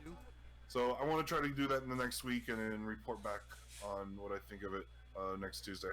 Yeah, I wanted to see a little bit of this content from Scorn too. I've heard a little bit about this game. It's from Unreal, and Unreal Engine stuff is just. This is supposed to be like a really intense game. Yeah, H.R. Geiger inspired. Right? Look at that umbilicus type thing, man. Yeah. Oh, look at that. Like the guns look like they're made of flesh. Living weapons, yeah. Very, very Lovecraftian H. Geiger. Yeah, this is all freaking Elder Signs crap, man. Yeah. This is very much the Great Old Ones kind of holy fuck Hellraiser shit. Yeah. Coming out October 21st on Game Pass. It's perfect for an October release. For Halloween. For October. Yeah. Absolutely. That one I've heard a lot about. I wanted to see some of the gameplay for that. I don't think there was anything else that I think we needed to show. I mean, I wouldn't mind seeing a little bit of that Arc 2 stuff, but the Arc 2 thing wasn't any gameplay. It was just cinematic cutscene. Yeah. We won't bother with that. Okay. Yeah, that was pretty good. Okay, we're going to go into my From the Vault, and I'm doing a little bit different thing from the Vault this week. And then we'll go right into regular media. My From the Vault this week, actually, I'm bringing up an article on Nerdist because it being 2022, we are 40 years after the summer of 82. In 1982, some of the best movies in the nerd spectrum came out. 40 years ago, the summer of 82 started, and you had things like Conan the Barbarian that came out. You got Annie, not a big one for the nerds, but for the theater people. Mad Max 2, often considered the quintessential Road Warrior movie, even more than Road Warrior, was Mad Max 2. I mean, even more than the first one. Mad Max 2, the Road Warrior, was the one that was considered the best of it. Dead Men Don't Wear Plaid, not as big a deal. Rocky 3 came out, and then two of the most important ones, I think, were Poltergeist, because there's only two movies in the history of movies that ever actually scared me as a kid, and one was Poltergeist, and the other was the Amityville Horror, the original Amityville Horror. Nothing else ever scared me. They were fun. I loved the Freddy Krueger movies, and I loved Child's Play, and I loved all of those. But the only ones that actually scared me were Poltergeist and Amityville. And Poltergeist is by far one of the best horror movies ever written. Poltergeist is phenomenal. It is. Have I told you what was the? There was only one movie that really scared me as a kid. Have I told you what it was? Was it The Ring or The Grudge or? It's one you wouldn't probably expect. It's the original Jurassic Park. I mean, that could be scary in its own way too. I could see that. I loved it, but it scared the crap out of me.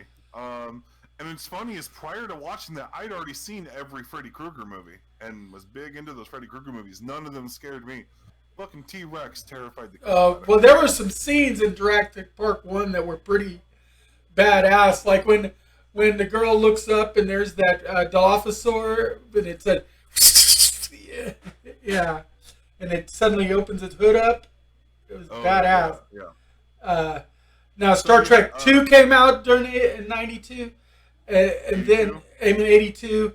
And then the big one is E.T. the Extraterrestrial came out in 82. E.T.'s in 82? I thought it was older than that somehow. No, 1982.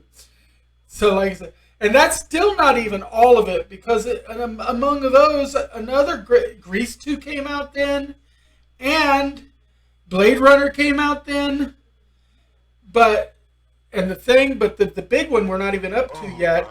In animation, The Secrets of Nim, for the first time ever challenged Disney with a feature-length cartoon. The Secret of Nim was the first feature-length cartoon that basically challenged Disney, because it showed that the mouse did not run everything. And it is an amazing show, and you can watch it on Tubi. Because at the beginning of this article, there's a link to show you where to stream a lot of these movies. So instead of recommending just one this week, I wanted to just kind of showcase all the things that happened just 40 years ago. Because this is just, like you said, you had your Walkman in your ears. You were just listening to boom boxes and loading up on Hairspray and just watching these movies. And see, there's a link to where to watch them.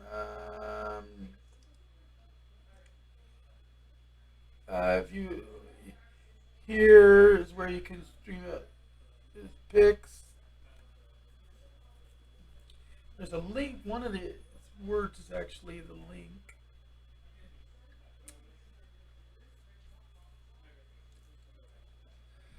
I don't know. There is a link here. I just can't see it right now.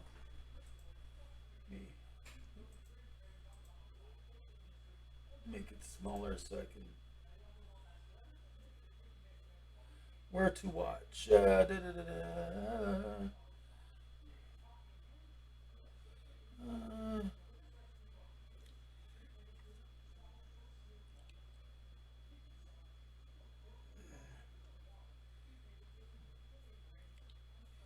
Let's see, Summer of 82, E.T., Friday the 13th, Tron,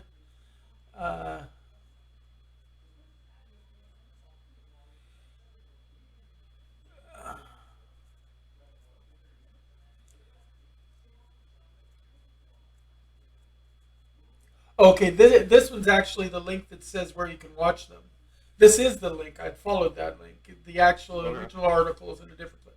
So, this one says where you can watch it. You can watch Conan is available with Stars, or you can rent it on Prime. Okay. Annie is available on Netflix. Mad Max 2 is on HBO Max. Makes sense for Mad Max to be on HBO Max. It's like it's named after them. Dead Men Don't Wear Plaid is available on Apple TV and Prime Video, both as rentals. Yeah. Rocky 3 is available for rental or purchase via Apple TV. Poltergeist is on HBO Max. Star Trek 2 is available on Paramount Plus. E.T. is available for rental on Prime or Apple. Grease 2 is available with a Stars subscription. Blade Runner is available on Netflix and HBO Max. The Thing, you can rent or purchase on Apple or Prime. Secret of NIM is on Roku, Pluto, and Tubi. I think The Thing is my favorite on this list. I think The Secret of NIM or Poltergeist are probably my favorites. Yeah. E.T. is fantastic, but of course, you have to rent or buy. You can't even stream it. So that one's like, I don't know if I'm at the point where I want to buy it yet. But you can go on Tubi and watch Secret of NIM or the Roku or Pluto TV. And Secret of NIM, it's a great cartoon. Tron is, of course, on Disney Plus, as is Tron Legacy, if you want to watch a sequel. Fast Times at Ridgemont High is on Peacock. Oh, that was a good one, too. Friday the 13th Part 3 is available to rent or purchase on Apple or Prime. I love the Friday the 13th movies. The Beastmaster, it's another great one. It's available on Prime Video. The original Beastmaster. Halloween 3 Season of the Witch is on Peacock and Tubi. Yeah, so there's some great stuff to watch. Instead of focusing in on any one recommendation this week, I thought this was, when I saw this article on Nerdist, I was like, you know what? This fits my vault recommendations to a T, and it gives people a lot of different options. And these are great movies that shape the landscape of movies to come, because so much innovative movie stuff came out in these particular movies. Like we were agreeing, Poltergeist, one of the scariest movies ever. E.T., probably one of the most endearing alien feature to ever hit the big screen. Everybody, and the sale of Reese's Pieces after that movie came out skyrocketed, because it basically became a long commercial for a candy too. Because Reese's Pieces was one of those first product placement things in a movie that exploded. Because the little E.T. alien loved the little Reese's Pieces candies. But Blade Runner, Mad Max, Rocky, I mean, these are names that everybody knows. Even in the newer generations, they still know the names. Conan, Beastmaster, Wrath of Khan, probably a lot of people argue is the single best Star Trek movie to ever come out. In fact, it's the reason they coined the phrase that even-numbered Star Trek movies do not suck, because of Wrath of Khan. It's Star Trek 2, Star Trek 4, that even-numbered ones were always the better Star Trek movies. So if I ever decide to watch the movies, I should skip 1 and 3? Well, you kind of want to watch 1 because it starts it all, but 2 is better. And 3 isn't as good, but then 4 is better. So even-numbered Star Trek movies, as a rule, are the better movies to watch if you want to watch the movies. Now the newer ones, the new Star Treks so far have all been good. But back then, it was always even-numbered ones you could count on being good, and the odd-numbered ones were like fillers until you got to the next even-numbered one. But these are some great movies to watch. I recommend them to people who want to dive into a great set of nerdy movies.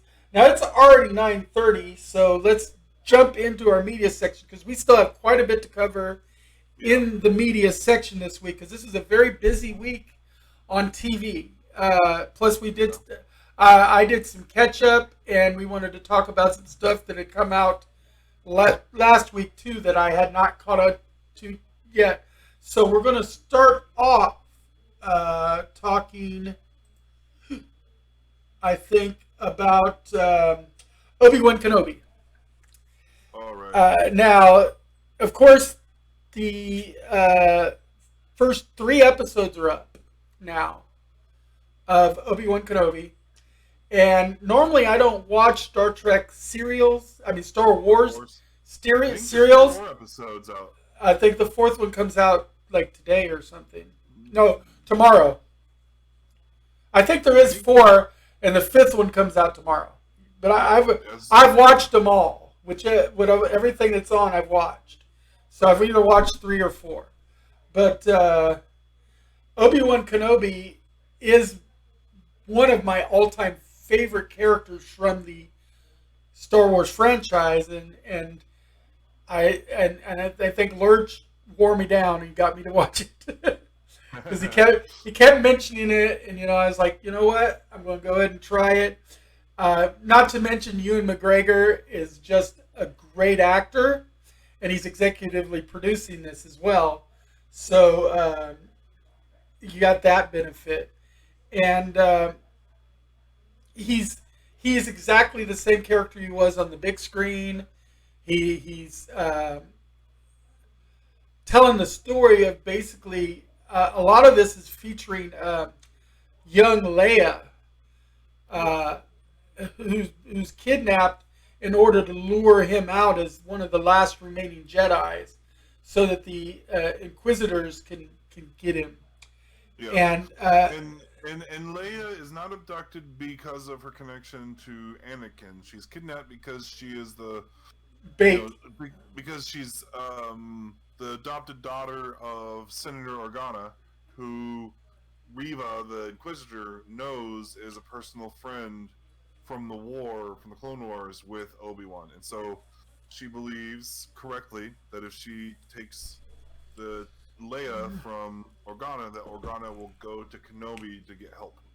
Yeah, and she doesn't know, and Vader doesn't know that Leia is really Vader's daughter. Yeah. Because if they'd have known that, then she would have been even more important to the dark side. But no, we get to see one of the best parts of the show so far is we get to see Vader basically having his armor pieced onto him from the healing tank. Yeah. As they lower his mask over him and everything, and he's got the rebreathing apparatus and all that. And then, we get to see Obi-Wan's face when he finds out that Vader's alive, that Anakin survived, which is something because before Obi-Wan thought that Vader was dead. He thought that Anakin had died, and it turns out that he survived, and this is the first that Obi-Wan is hearing about it, or now Ben, because he now goes by Ben Kenobi. And we get to see what's his name plays the fake Jedi.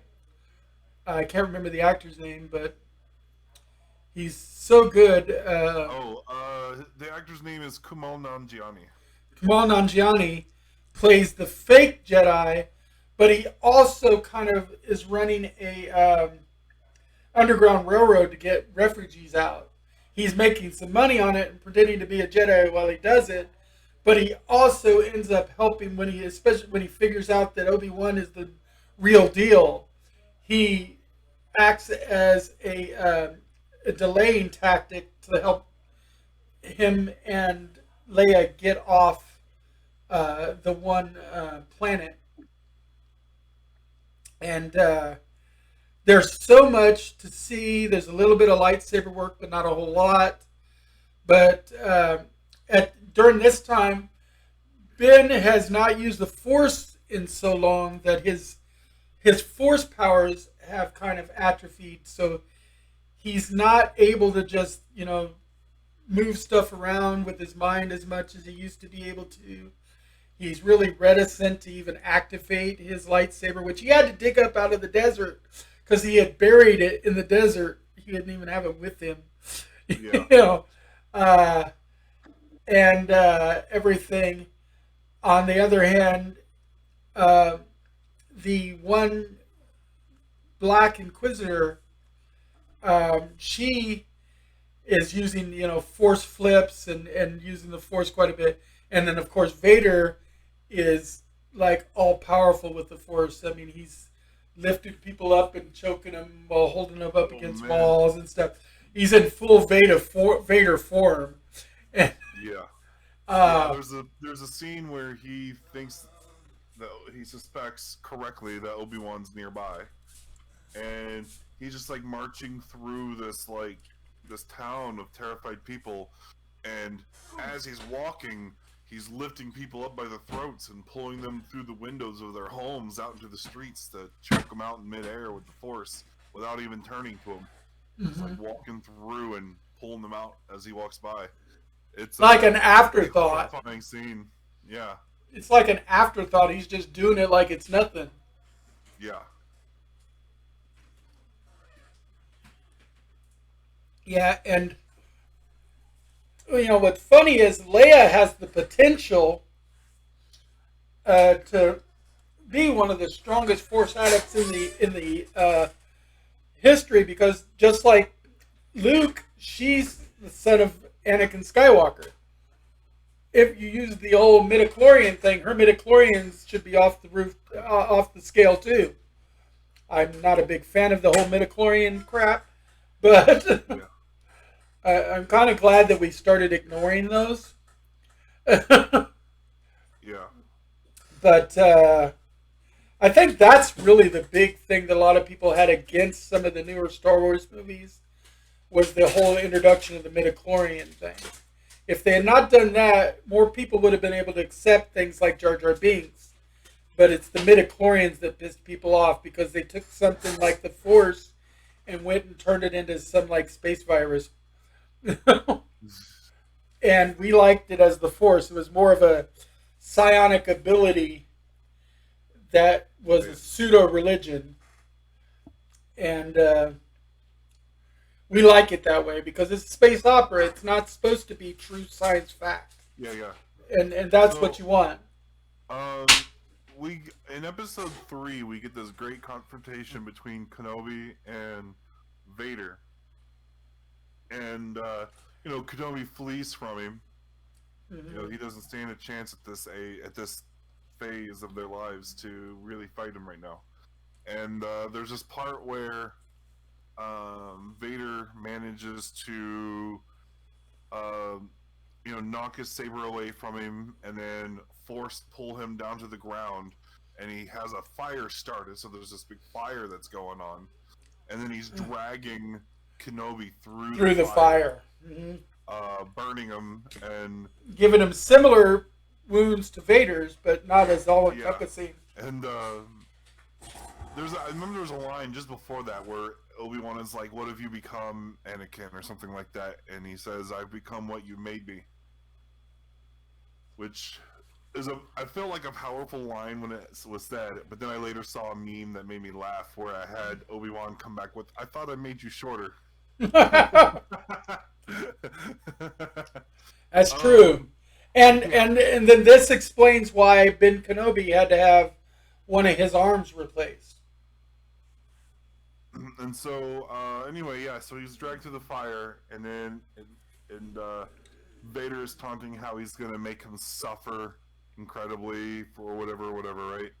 But then as this is going on, the lady who was helping Kenobi escape manages to shoot at something that causes an explosion that creates enough of a distraction and everything for a droid, this big, like, heavy loader droid, to run in and pick up Kenobi and carry him off to safety and escape. Yeah, you also get to see Leia's respect for the droids, because she actually treats them like they're people. She gives them courtesy, and that plays over to later on when she's an adult and she talks to C-3PO and R2-D2 like friends, not just servitors. Because Leia she knows that it's, they are droids. They're not just robots. Yeah. They have an artificial consciousness, an artificial intelligence, and so she, like anything, she thinks they're deserving of respect, and it's a commentary on the heart and soul of Princess Leia, and the innocence of the child as well.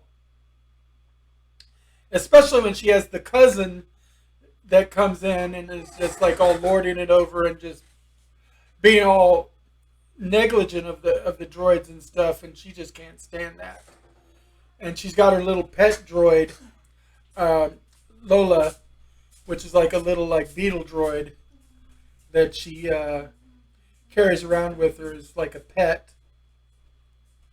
And of course, that's where they've hidden the tracker that's tracking her and thus tracking Obi-Wan to where the rebels are hiding out.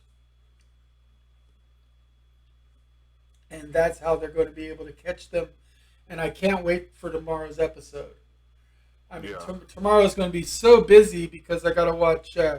There's no Superman and Lois tomorrow, but there is Miss Marvel, Obi-Wan, and I just watched the newest Boys episode. So, yeah, The Boys comes out on Fridays. Right. So, Boys comes out on Fridays. Everything else is coming out on like Wednesday and Thursday for us. Yeah. So, anyway, moving on from Obi-Wan Kenobi, because there's a lot. I just recommend that people see it. It's well worth it. It's easily my favorite of the Star Wars live action shows. Yeah, I love The Mandalorian. I liked Boba Fett, not quite as much as The Mandalorian. I liked The Mandalorian first season okay, and like I said, I got like 2 episodes into the second season and I just lost all interest. It was just the second season wasn't grabbing me at all. The best episodes of the Book of Boba Fett were the episodes about Luke Skywalker, Ahsoka, Grogu, and The Mandalorian. Right. I think I think the first season of The Mandalorian, the big selling factor was Baby Yoda, the newness of it. But by the second season, they hadn't added anything to really keep my attention. And I was kind of over Baby Yoda by then. So, anyway, we're going to go into the CW verse, and then we're going to check out The Boys and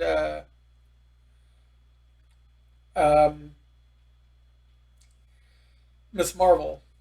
Now, in the CW verse, we had both the new Superman and Lois, and we had a new Flash this week. Then we're going to take another break from Superman and Lois. That way they can come out with their finales at the same time is what they're trying to work it out to. So that the finale for Superman and Lois and the finale of The Flash are on the same week. With all of the different ups and downs of their release schedule this year, they're trying to make it to where they end on the same week. And that's why we're getting yet another break in Superman and Lois. But Superman and Lois this week, we see Allie physically kind of moving the planets together, using the energy that she came and absorbed from Clark. And she's absorbed so much energy from Clark that he's basically powerless now. And he's healing, but he's healing as a human. He's not ending up reacquiring his Kryptonian powers currently. Yeah. And so we don't know what's going on with the future of Superman.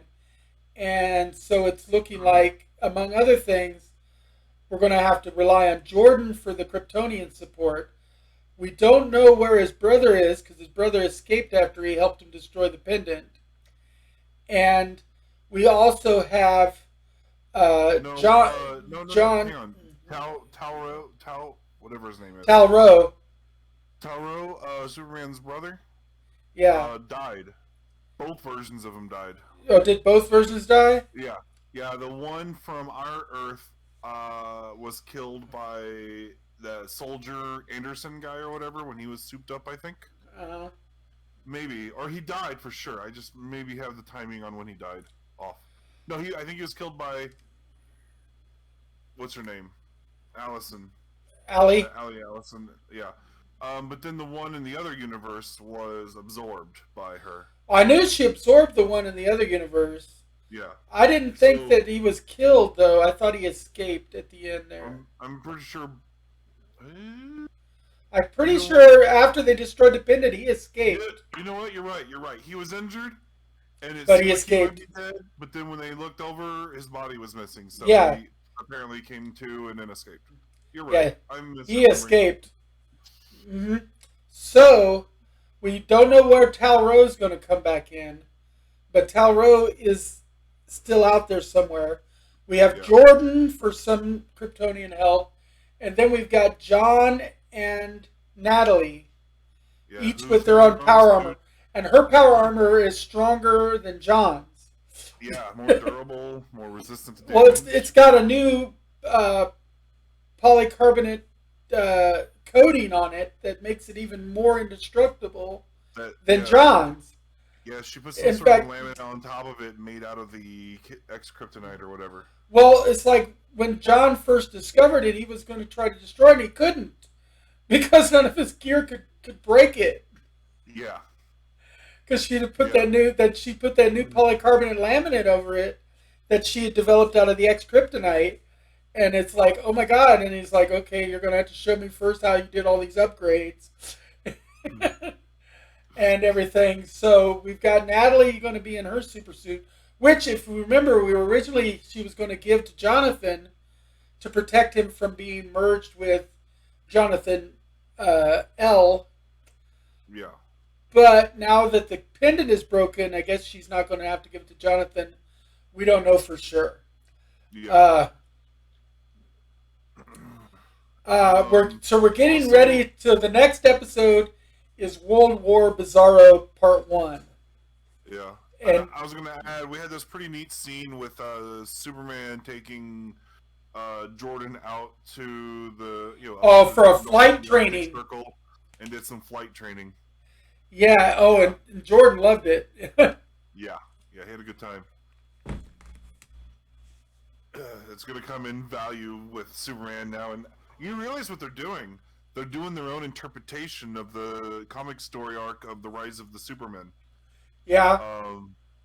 When Superman died and then was replaced by several other people that were using the Superman crest and had the four ways of replicating his abilities. The four Superman replacements, which was the black suited Superman, it was Steel, which is John Henry. Yeah. It was Superboy all grown up, and then the last one ended up being a clone of Superman, which is basically the Superboy clone or whatever. Was the fourth one the Eradicator? Yeah, one was the Eradicator. One was the Eradicator. One or Cyborg Superman.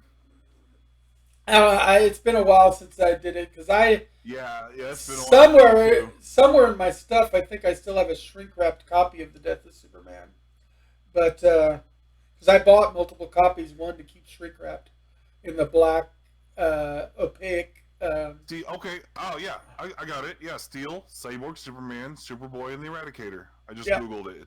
So yeah, we got it. We got it right. I knew there was 4 of them.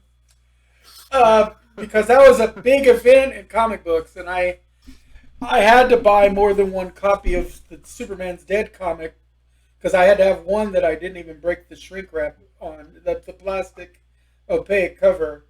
I don't know why we were questioning ourselves so much when we were spot on with it. Because it's been a long time. That actually happened a while back. Yeah. But it was one of the most epic times in comic book history, so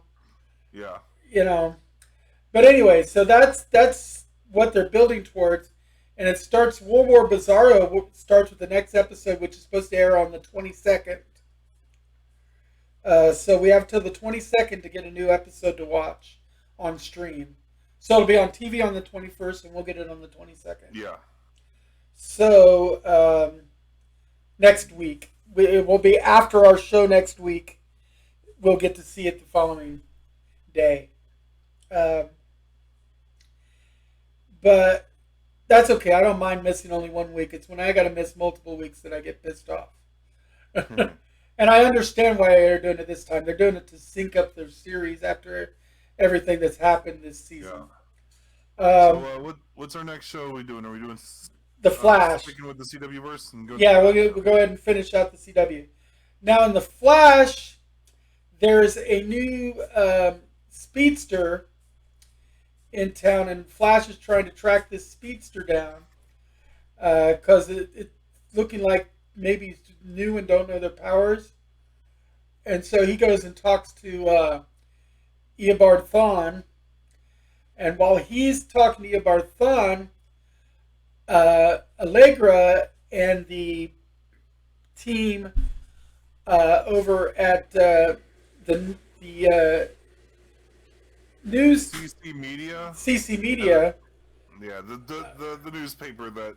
Yeah, the cyber newspaper that Iris created, CC Media. She is having to,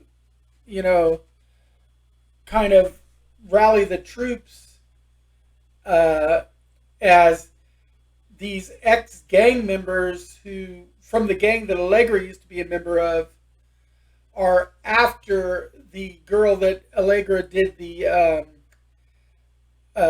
puff piece for to help restore her image as rehabilitated.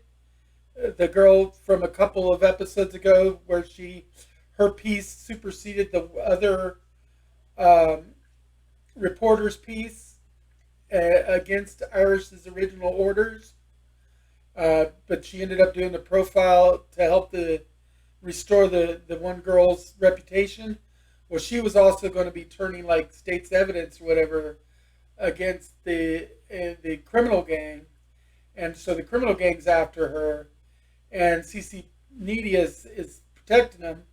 And so it's a big confrontation with the one that doesn't like her, wanting to just turn them over and not trusting Allegra. And Allegra ends up having to reveal to them that she is who she is. She still doesn't even really have a superhero moniker. No, but she had to reveal that she was a superpowered person that helps. Yeah, that she's Flash. a meta. That she is the one that yeah.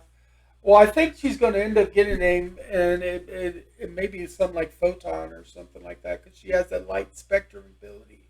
Yeah. But they haven't given her an official moniker yet. But they do have someone asking her what her moniker is, so they're starting to prompt her to get one. And most of the episode really featured around Allegra this week. Is she based on an existing DC character that you're familiar with? I think she is, but I can't remember which specific one I think they're trying to go for, because there's a couple of them with light powers. I mean, she's not Dazzler because she's not a singer.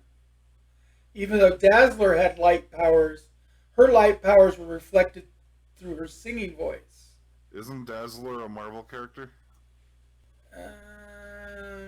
Trying to remember. They all blew it together.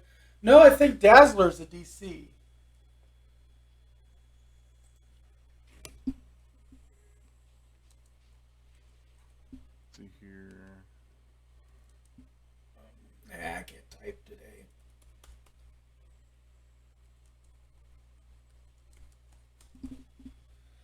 Dazzler, Allison Blake is a fictional superhero and appearing in America. Comic books published by Marvel Comics. Okay, no, Dazzler's Marvel.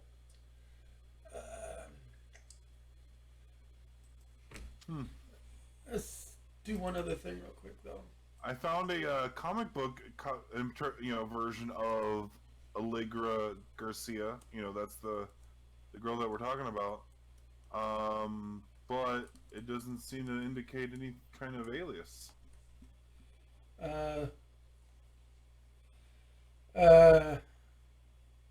Interesting. Okay, they say that she's supposed to be the daughter of Wavelength, and inherited his power. So she's based on the Allegra character from the Amazon, daughter of Eduardo Reyes, aka Wavelength, is who she's supposed to be. And it doesn't look like she has a name, but she is from the New Earth. That's what I was looking at. So yeah, that's the New Earth label. So, but it'll be interesting to see if they go ahead and give her a moniker, which they might. Because the Flash has explored a lot of different things. Like they had the elongated man there for a while. One version of the elongated man, because among other things, Ralph Dibny, because James Olsen was also the elongated man for a while. Oh, yeah. In comic books, the first elongated man was Jimmy Olsen. The Cub photographer for the Daily Planet. Yeah. But in this case, we've got the Ralph Dibny version of the elongated man, and we've had so many others. And we've got Guardian, and we got the CW verse has introduced a lot of different characters with different spins on them, and really like DC is Marvel's DC is looking to try to find their Kevin Feige, and in a lot of ways, Berlanti is their Kevin Feige. They really need to take and use Berlanti a little bit more in their more movie universe. I think they'll get some success. I got a little sidetracked. Was there anything else you wanted to say about the Flash? No, let's go ahead and skip ahead because we're running out of time here. I think, we've got 3 minutes technically left, and we got 2 more shows to cover. Okay, we've got The Boys. The Boys. The Boys, and the 7. There's a picture of the 7 right here. The original, the newest 7 before they made some changes. Because transparent is still. Or translucent is in there. I was like, why can't I see that dude's head? And it's because it's the. That's translucent, yeah. Yeah. Because they've got Starlight already, but they haven't replaced translucent or kicked the deep out yet. So, but as you know, in the second season, the deep is gone and Stormfront has been added in as a new person. Yeah. And then in the third season, Supersonic is being brought in, and they're slowly kind of trying to replace A-Train. Yeah, and the Deep is returned. And the Deep has returned. The Deep's only returned because Homelander wants to hurt Starlight to manipulate her. Yeah, raped her. Yeah. Yeah, this is not for kids. This is and again, reminder, spoilers. This is not a kid's show. They use buckets of blood, and every season they use more blood than the season before. Lots of blood, a pretty decent amount of, quite a bit of nudity. Sexual conduct, rape and violence that you don't expect for the faint of heart. So if you're not comfortable with those kind of themes, this is not the show for you. In this season, there was a guy who was exploded from the inside of his dick. Yes, because he had a homosexual stimulation encounter with another super that could shrink, that climbed into the head of his penis, up his urethra, and was stimulating his urethra from the inside, then sneezed, which deactivated his shrinking power, and so he exploded the guy. So, and his superhero name was the Flea. Was it the flea? The I thought flea. it was the termite, but either way. It might have been the termite. You're right. I think it may have been the termite. Flea, termite, something like that. Yeah. But then Frenchie witnesses it, and he decides he needs to kill Frenchie by climbing in his butthole and blowing him up, the way that everyone joked about the Ant-Man doing to Thanos. yeah, right. And so I'm like, the writers of this watched those reactions about Ant-Man with Thanos. I was like, we can make that into a scene on our show. Right. Oh yeah, and not only that, but this guy is like so strong when he's tiny. He's like jerking the boys around like crazy. Yeah. And so, you by the ankle and throws you against the wall. And so Bishop throws him into a baggie of cocaine, and he gets super stoned. Yeah. Yeah, he gets wasted on that cocaine. He's like, it's only a little bit of cocaine. It just seemed like a lot because he was tiny. He got super stoned, but oh my god, there's so much going on this season. I mean, Stormfront was revealed at the end of the last season as being a Nazi. And she was the ex-wife of Vought, who founded Vought Industries, and who himself was a Nazi scientist trying to make the Ubermensch, the Supermen of the Third Reich. So they were trying to do the whole Fourth Reich thing last season. This season, we don't know it, but Stormfront is still alive. I mean, we know it, but the public doesn't generally know it. But she's in a bed, and Homelander is personally kind of taking care of her. But then she just recently, died on Homelander's birthday. She committed suicide on Homelander's birthday by biting her own tongue off and bleeding to death. Yep. But it's my birthday, And Homelander is now, he's framed the head of Vought so that he's basically taken over, and he's said, you know what, this company is superheroes, so it is now run by superheroes. And so he's going out and he's speaking his mind, and he's manipulated Starlight into being his public girlfriend and threatened Huey if she steps out of line again. And he's not worrying about some of the blackmail and stuff as he was before. Turns out that the senator that took over as the head of Superhuman Affairs, the Bureau of Superhuman Affairs that Huey was working with, is the meta that was blowing up everybody's heads at the end of the last season. Okay. Yeah. So I didn't miss that Storm, what's her name, pulled a Darth Vader after that. She's dead. She's dead. Well, I thought she's dead. From what you saw, she's dead. Yes. And really dead? Yeah, because I got Allison addicted to the boys too. Yeah. So she's like, I'm getting into this show. I just want to see Homelander get his comeuppance. Yeah. I mean, And then Huey discovers that his boss, basically, that he's been working with for the last year, is the woman who blows the up head his exploder. Yeah. Yeah. Because it turns out that she's got like a kinetic distance explosion ability.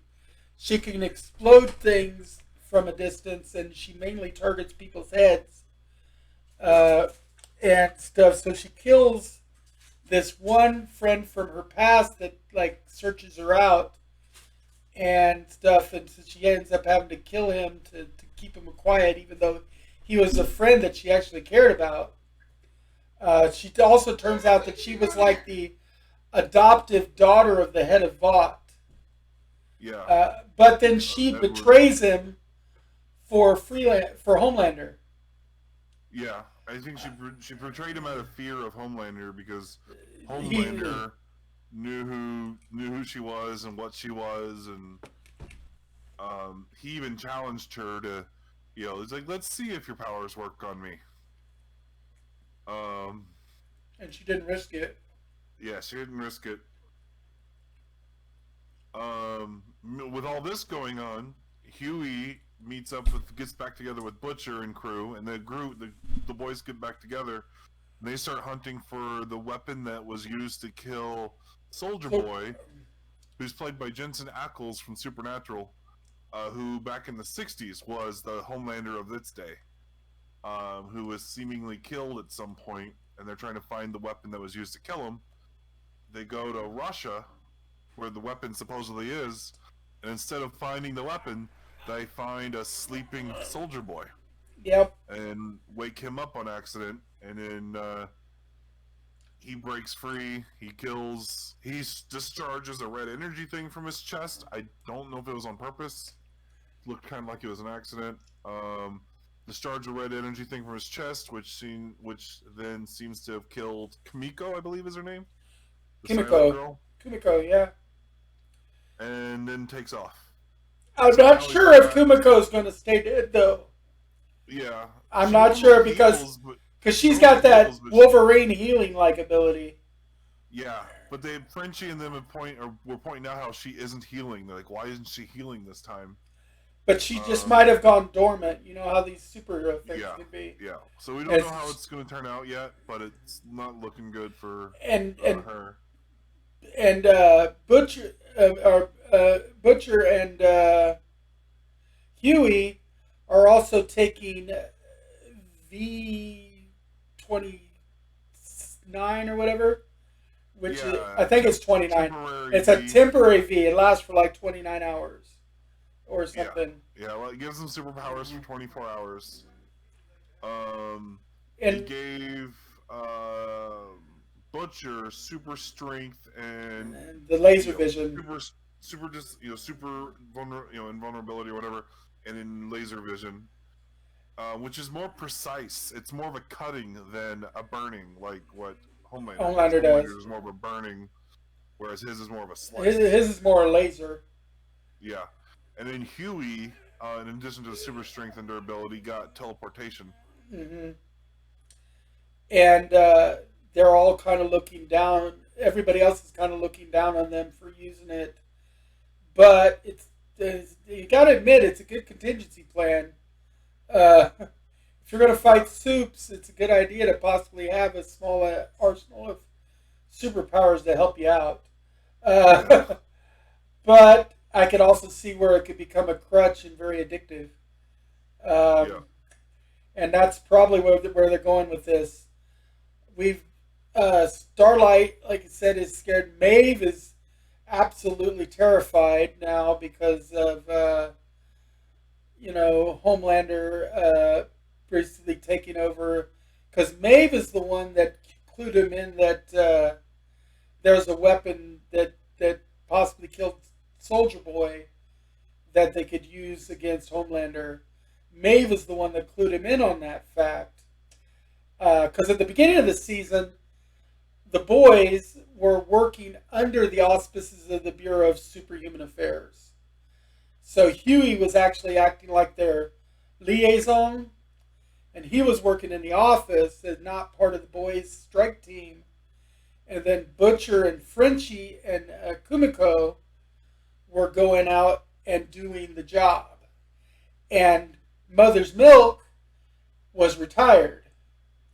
And he was trying to get his family back together, but his wife is remarried, so he's basically playing the other parent thing until they find out Soldier Boy's back in the mix, because Soldier Boy's the one that killed Mother's Milk's family. So that brings Mother's Milk back in, or MM. I love the fact that his name's Mother's Milk. It's such an unassuming name. For a big black guy. But yeah. So Mother's Milk is back on the team. At this point, Kumiko is dead.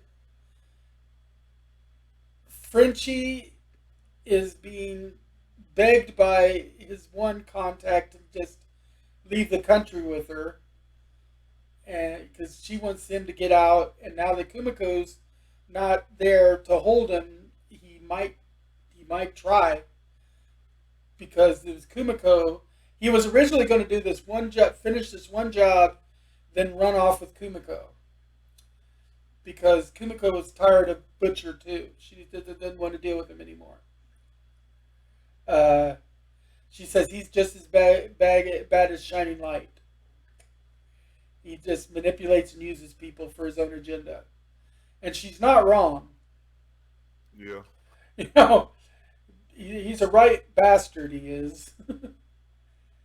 And there's a lot of good to watch. But again, the caution, if you're not into some of these very extreme themes or blood and gore, then you don't want to watch this. On the other hand, if you want to see superheroes taking what happens when they don't have the conscience that a lot of the superheroes have, this is what could happen. And the thing is, as much as we love the good side of human nature, this is the more prevalent side of human nature in most cases. And, you know, they're greedy, selfish, self-centered bastards as a race. And so this is kind of a much more realistic idea of what could happen. And so but we're going to stop with the boys because we're already running over, and we still have our feature for the week, which is that's not that was just me searching the picture for Obi-Wan. There we go, Kamala Khan. Yeah, Miss Marvel. Yeah. That was the one we'd been waiting on. One of the things I love about this one is the girl they got to play Kamala Khan is a comic book fangirl. Yeah. Specifically, she's an Iron Man junkie, but she also loves Miss Marvel. Well, about 3 years before she, was cast in the role, she dressed up as Miss Marvel for Halloween. Because she was, she is Pakistani, just like Kamala Khan. And it was nice for her to see someone of her heritage represented in the comic books and her gender as well. You know, so for her, that was a double whammy. So, of course, she had to become Kamala Khan. I mean, she's a huge Iron Man fan, and they said they even had to cut some of it because they went off on Iron Man quotes and shit on the set so much that they couldn't put into the show because it's not supposed to be that much known. And she's supposed to be more focused on Captain Marvel than she is on Iron Man. Because the actress is a big Iron Man fan and a big Miss Marvel fan, not a big Captain Marvel fan, which Miss Marvel is a Captain Marvel fan. So, she gets the Pakistani amulet, which bracelet, but what's funny is when they're going to AvengerCon, the first AvengerCon, and of course her parents aren't going to let her go, but her parents then decide, well, they'll let her go, but she's got to dress up as Little Hulk, and Dad's going to be Big Hulk, and they've got like this Pakistani version of the Hulk costume for her and her dad. And so they're like, no, you're going to embarrass me. And so she can't go. So they sneak out because that's what kids do responsibly when their parents tell them no. They sneak out and do it anyway. And her buddy, he's a tech guru. So he's obviously going to be her tech support through it all. And he makes her some photon gloves, which are just the light show gloves for light punches and everything. Yeah. But she leaves those in the bathroom at AvengerCon when she's suiting up for the Captain Marvel costume contest. But she does put on a Pakistani bracelet because she wanted something in her costume to reflect her heritage and to make her costume different. And she really loved this bracelet that she'd found in some stuff that her grandmother had sent. Well, as soon as she clips the bracelet on her, you see this sheen of light. It kind of looks like it's similar to like the aquatic water armor in the Aquaman movie. The way they did the effect. Yeah. And you get that light show shimmer like a force field that comes over her. And she feels like totally different. But and then she does the kind of a flip to the upside down kind of thing, like from Stranger Things. Yeah. Yeah. She kind of flips through to the upside down, and then comes back to everything. She comes and then she's there to do her thing, and she makes this massive light show with the amulet, with the bracelet, not realizing it, impresses everybody. They all think it's like some advanced holography stuff. They don't realize that it's like she's a superhero yet. And like her one friend Chloe from school is dressed, she didn't even expect to be there. She's like, Do you hire out for parties? Can I get you for parties? But then a big display model of Thor's hammer knocks her halfway across the freaking convention center, and Kamala Khan has to use her powers to catch her. And so we get to see, instead of like in the comic books with Kamala Khan, where it's like her actual limbs grow to be like supersized fists and stuff. Here they're like light energy projections, so it's more like I want to say it's Susan Storm. Well, actually, it's more like Susan Storm. It's more like the invisible fields that Sue Storm makes. It's not invisible for But- sure. It's like a white. It's like a colorful series of lights. But That's why I was comparing it to the Green But Lantern. it- It's like a colorful light construct. yeah, but from Marvel's standpoint, it's more similar to how Susan Storm can make her shields in any shape she wants. Because like the whole stair-stepping thing she did when she ran across the sky, that is straight out of Sue Storm's toolbox. Yeah. Because the Invisible Girl's done that on many occasions. You know, where she's made like little stepping stones of her force fields. And so Kamala Khan is kind of, instead of being more of a plastic man kind of thing where she can make her body into oversized, it's like light manipulation, but she's really, it's going to make her fit with Photon better, which is of course Rambo's power. Monica Rambeau is going to be, we believe that she's going to be her Photon persona because of the light power she got in WandaVision. Yeah. So, and they're all three supposed to be in the next Captain Marvel movie. Yeah. So, this version of Kamala Khan's power would fit a lot better with Monica Rambeau's powers. Yeah. And everything. But even before that, her costume for the Captain Marvel contest was really good for a freaking teenage girl's first shot at a cosplay. I mean, they did a good job. I mean, her friend learned how to airbrush, and they did really well. And she was one of the sharpest looking people in the costume contest even before that. And then they pretty much cut it right after she gets home, and you find out how disappointed her mom is. But you get a nice soundtrack of Pakistani music that's really nice. I like the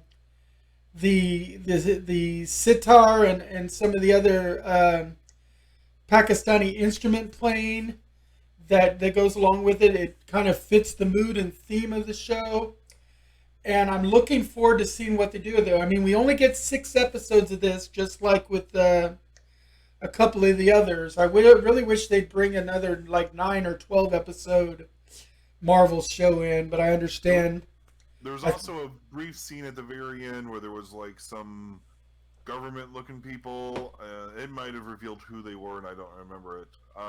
That was watching footage of her, and they're like, find out who she is, whatever. So It may have been Sword. yeah. It might have been Sword, and that might be how she gets in contact with Monica Rambeau. Yeah. But they heard about the report of what happened at AvengerCon, and so they're going to be keeping an eye out for her. Yeah. But yeah, so that's what we've got to look forward to. This is, of course, the series we've been most looking forward to this month. Because it's the newest offering, and it's one of the ones that's building towards the Young Avengers, just like the Hawkeye series is. And we're wanting to see this Young Avengers thing kind of build itself up. Because right now we've gotten several members of the Young Avengers have been kind of, at least, if not flat out brought in, they've been hinted at. Because Wiccan and Speed, Young Avengers. Kamala Khan, Young Avenger. Yeah. Hawkeye 2, Young Avenger. Good. You know, we're building towards the Young Avengers team, and so I'm thinking that they're really going to build that up, and so let's see what happens. We'll hit you up next week with an update on what happens in episode 2 of this, episode 5 of The Boys, episode 5 of Obi-Wan Kenobi, and another episode of The Flash. We will not have Superman and Lois next week, but the following week we should be building into it all. So we're going to have that 2-week period. You know, the following week and the week after, we are going to have so much stuff because we'll have like the last episode of Obi-Wan. Yeah. We'll have the 3rd or 4th episode of Kamala Khan and stuff building up towards, and then like a month after that we get the She-Hulk. So we've got a lot coming up. We're over in time, so we don't want to dwell too much. We talked about doing some Dumbledore this week, but Philip didn't get to finish it. He really actually needed to go back and watch the first 2 movies in Fantastic Beasts. Yeah, I started watching The Secrets of Dumbledore, and I got about 20 minutes in, and I was like completely lost, and I was having a hard time like getting into the film. And so I decided I need to go back, rewatch the first 2 movies, and then try again. Yeah. Which is understandable. Yeah. So it might be a little bit, but we can talk about it before too long. But it might be a little bit because now I got to watch 3 movies to get that instead of the 1. But at least they're all on HBO Max, so you don't have to. Yeah, you don't have to worry. There's a lot to watch on HBO Max and Tubi and stuff for everybody. I'm watching an older series called Stitchers, where Allison Scagliotti goes into people's memory. Well, she doesn't. Her roommate does, but she's in the show. Allison Scagliotti, who people will remember as Claudia Donovan in We're Out 13. Are you going to be watching season 3 of the Umbrella Academy? As soon as it comes out. So I love Umbrella. Yeah, because Umbrella Academy is getting ready to start in a couple weeks. And then we got the last 2 episodes of Stranger Things that'll start in a couple of weeks. Yeah. We have so much that's going to be on TV. We're not going to have time for regular topics. It's going to be an all-media show for a couple of weeks there.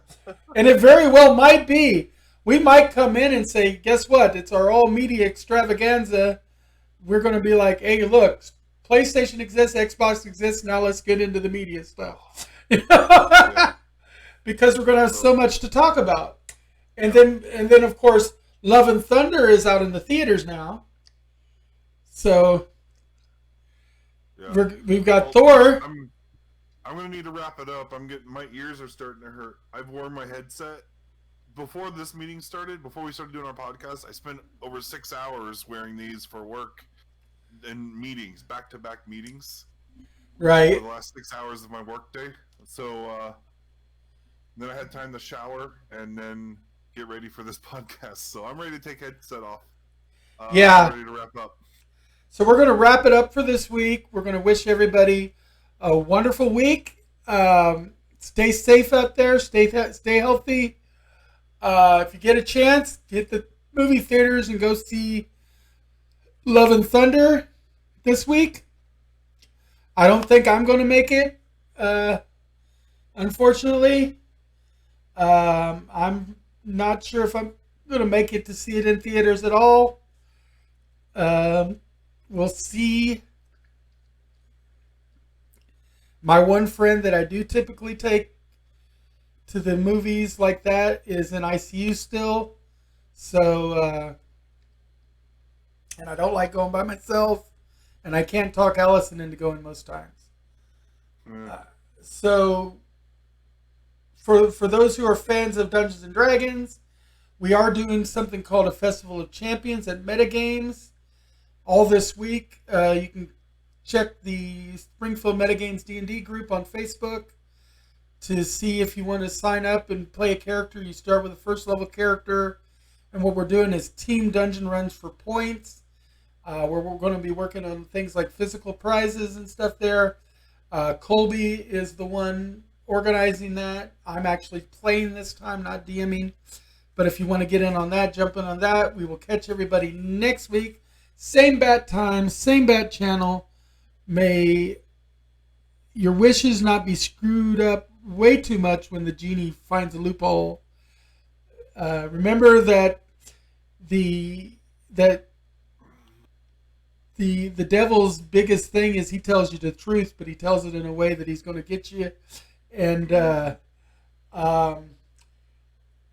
don't look a gift horse in the mouth. Remember your combinations and finishing moves, and live long and prosper. Peace out. Peace out. My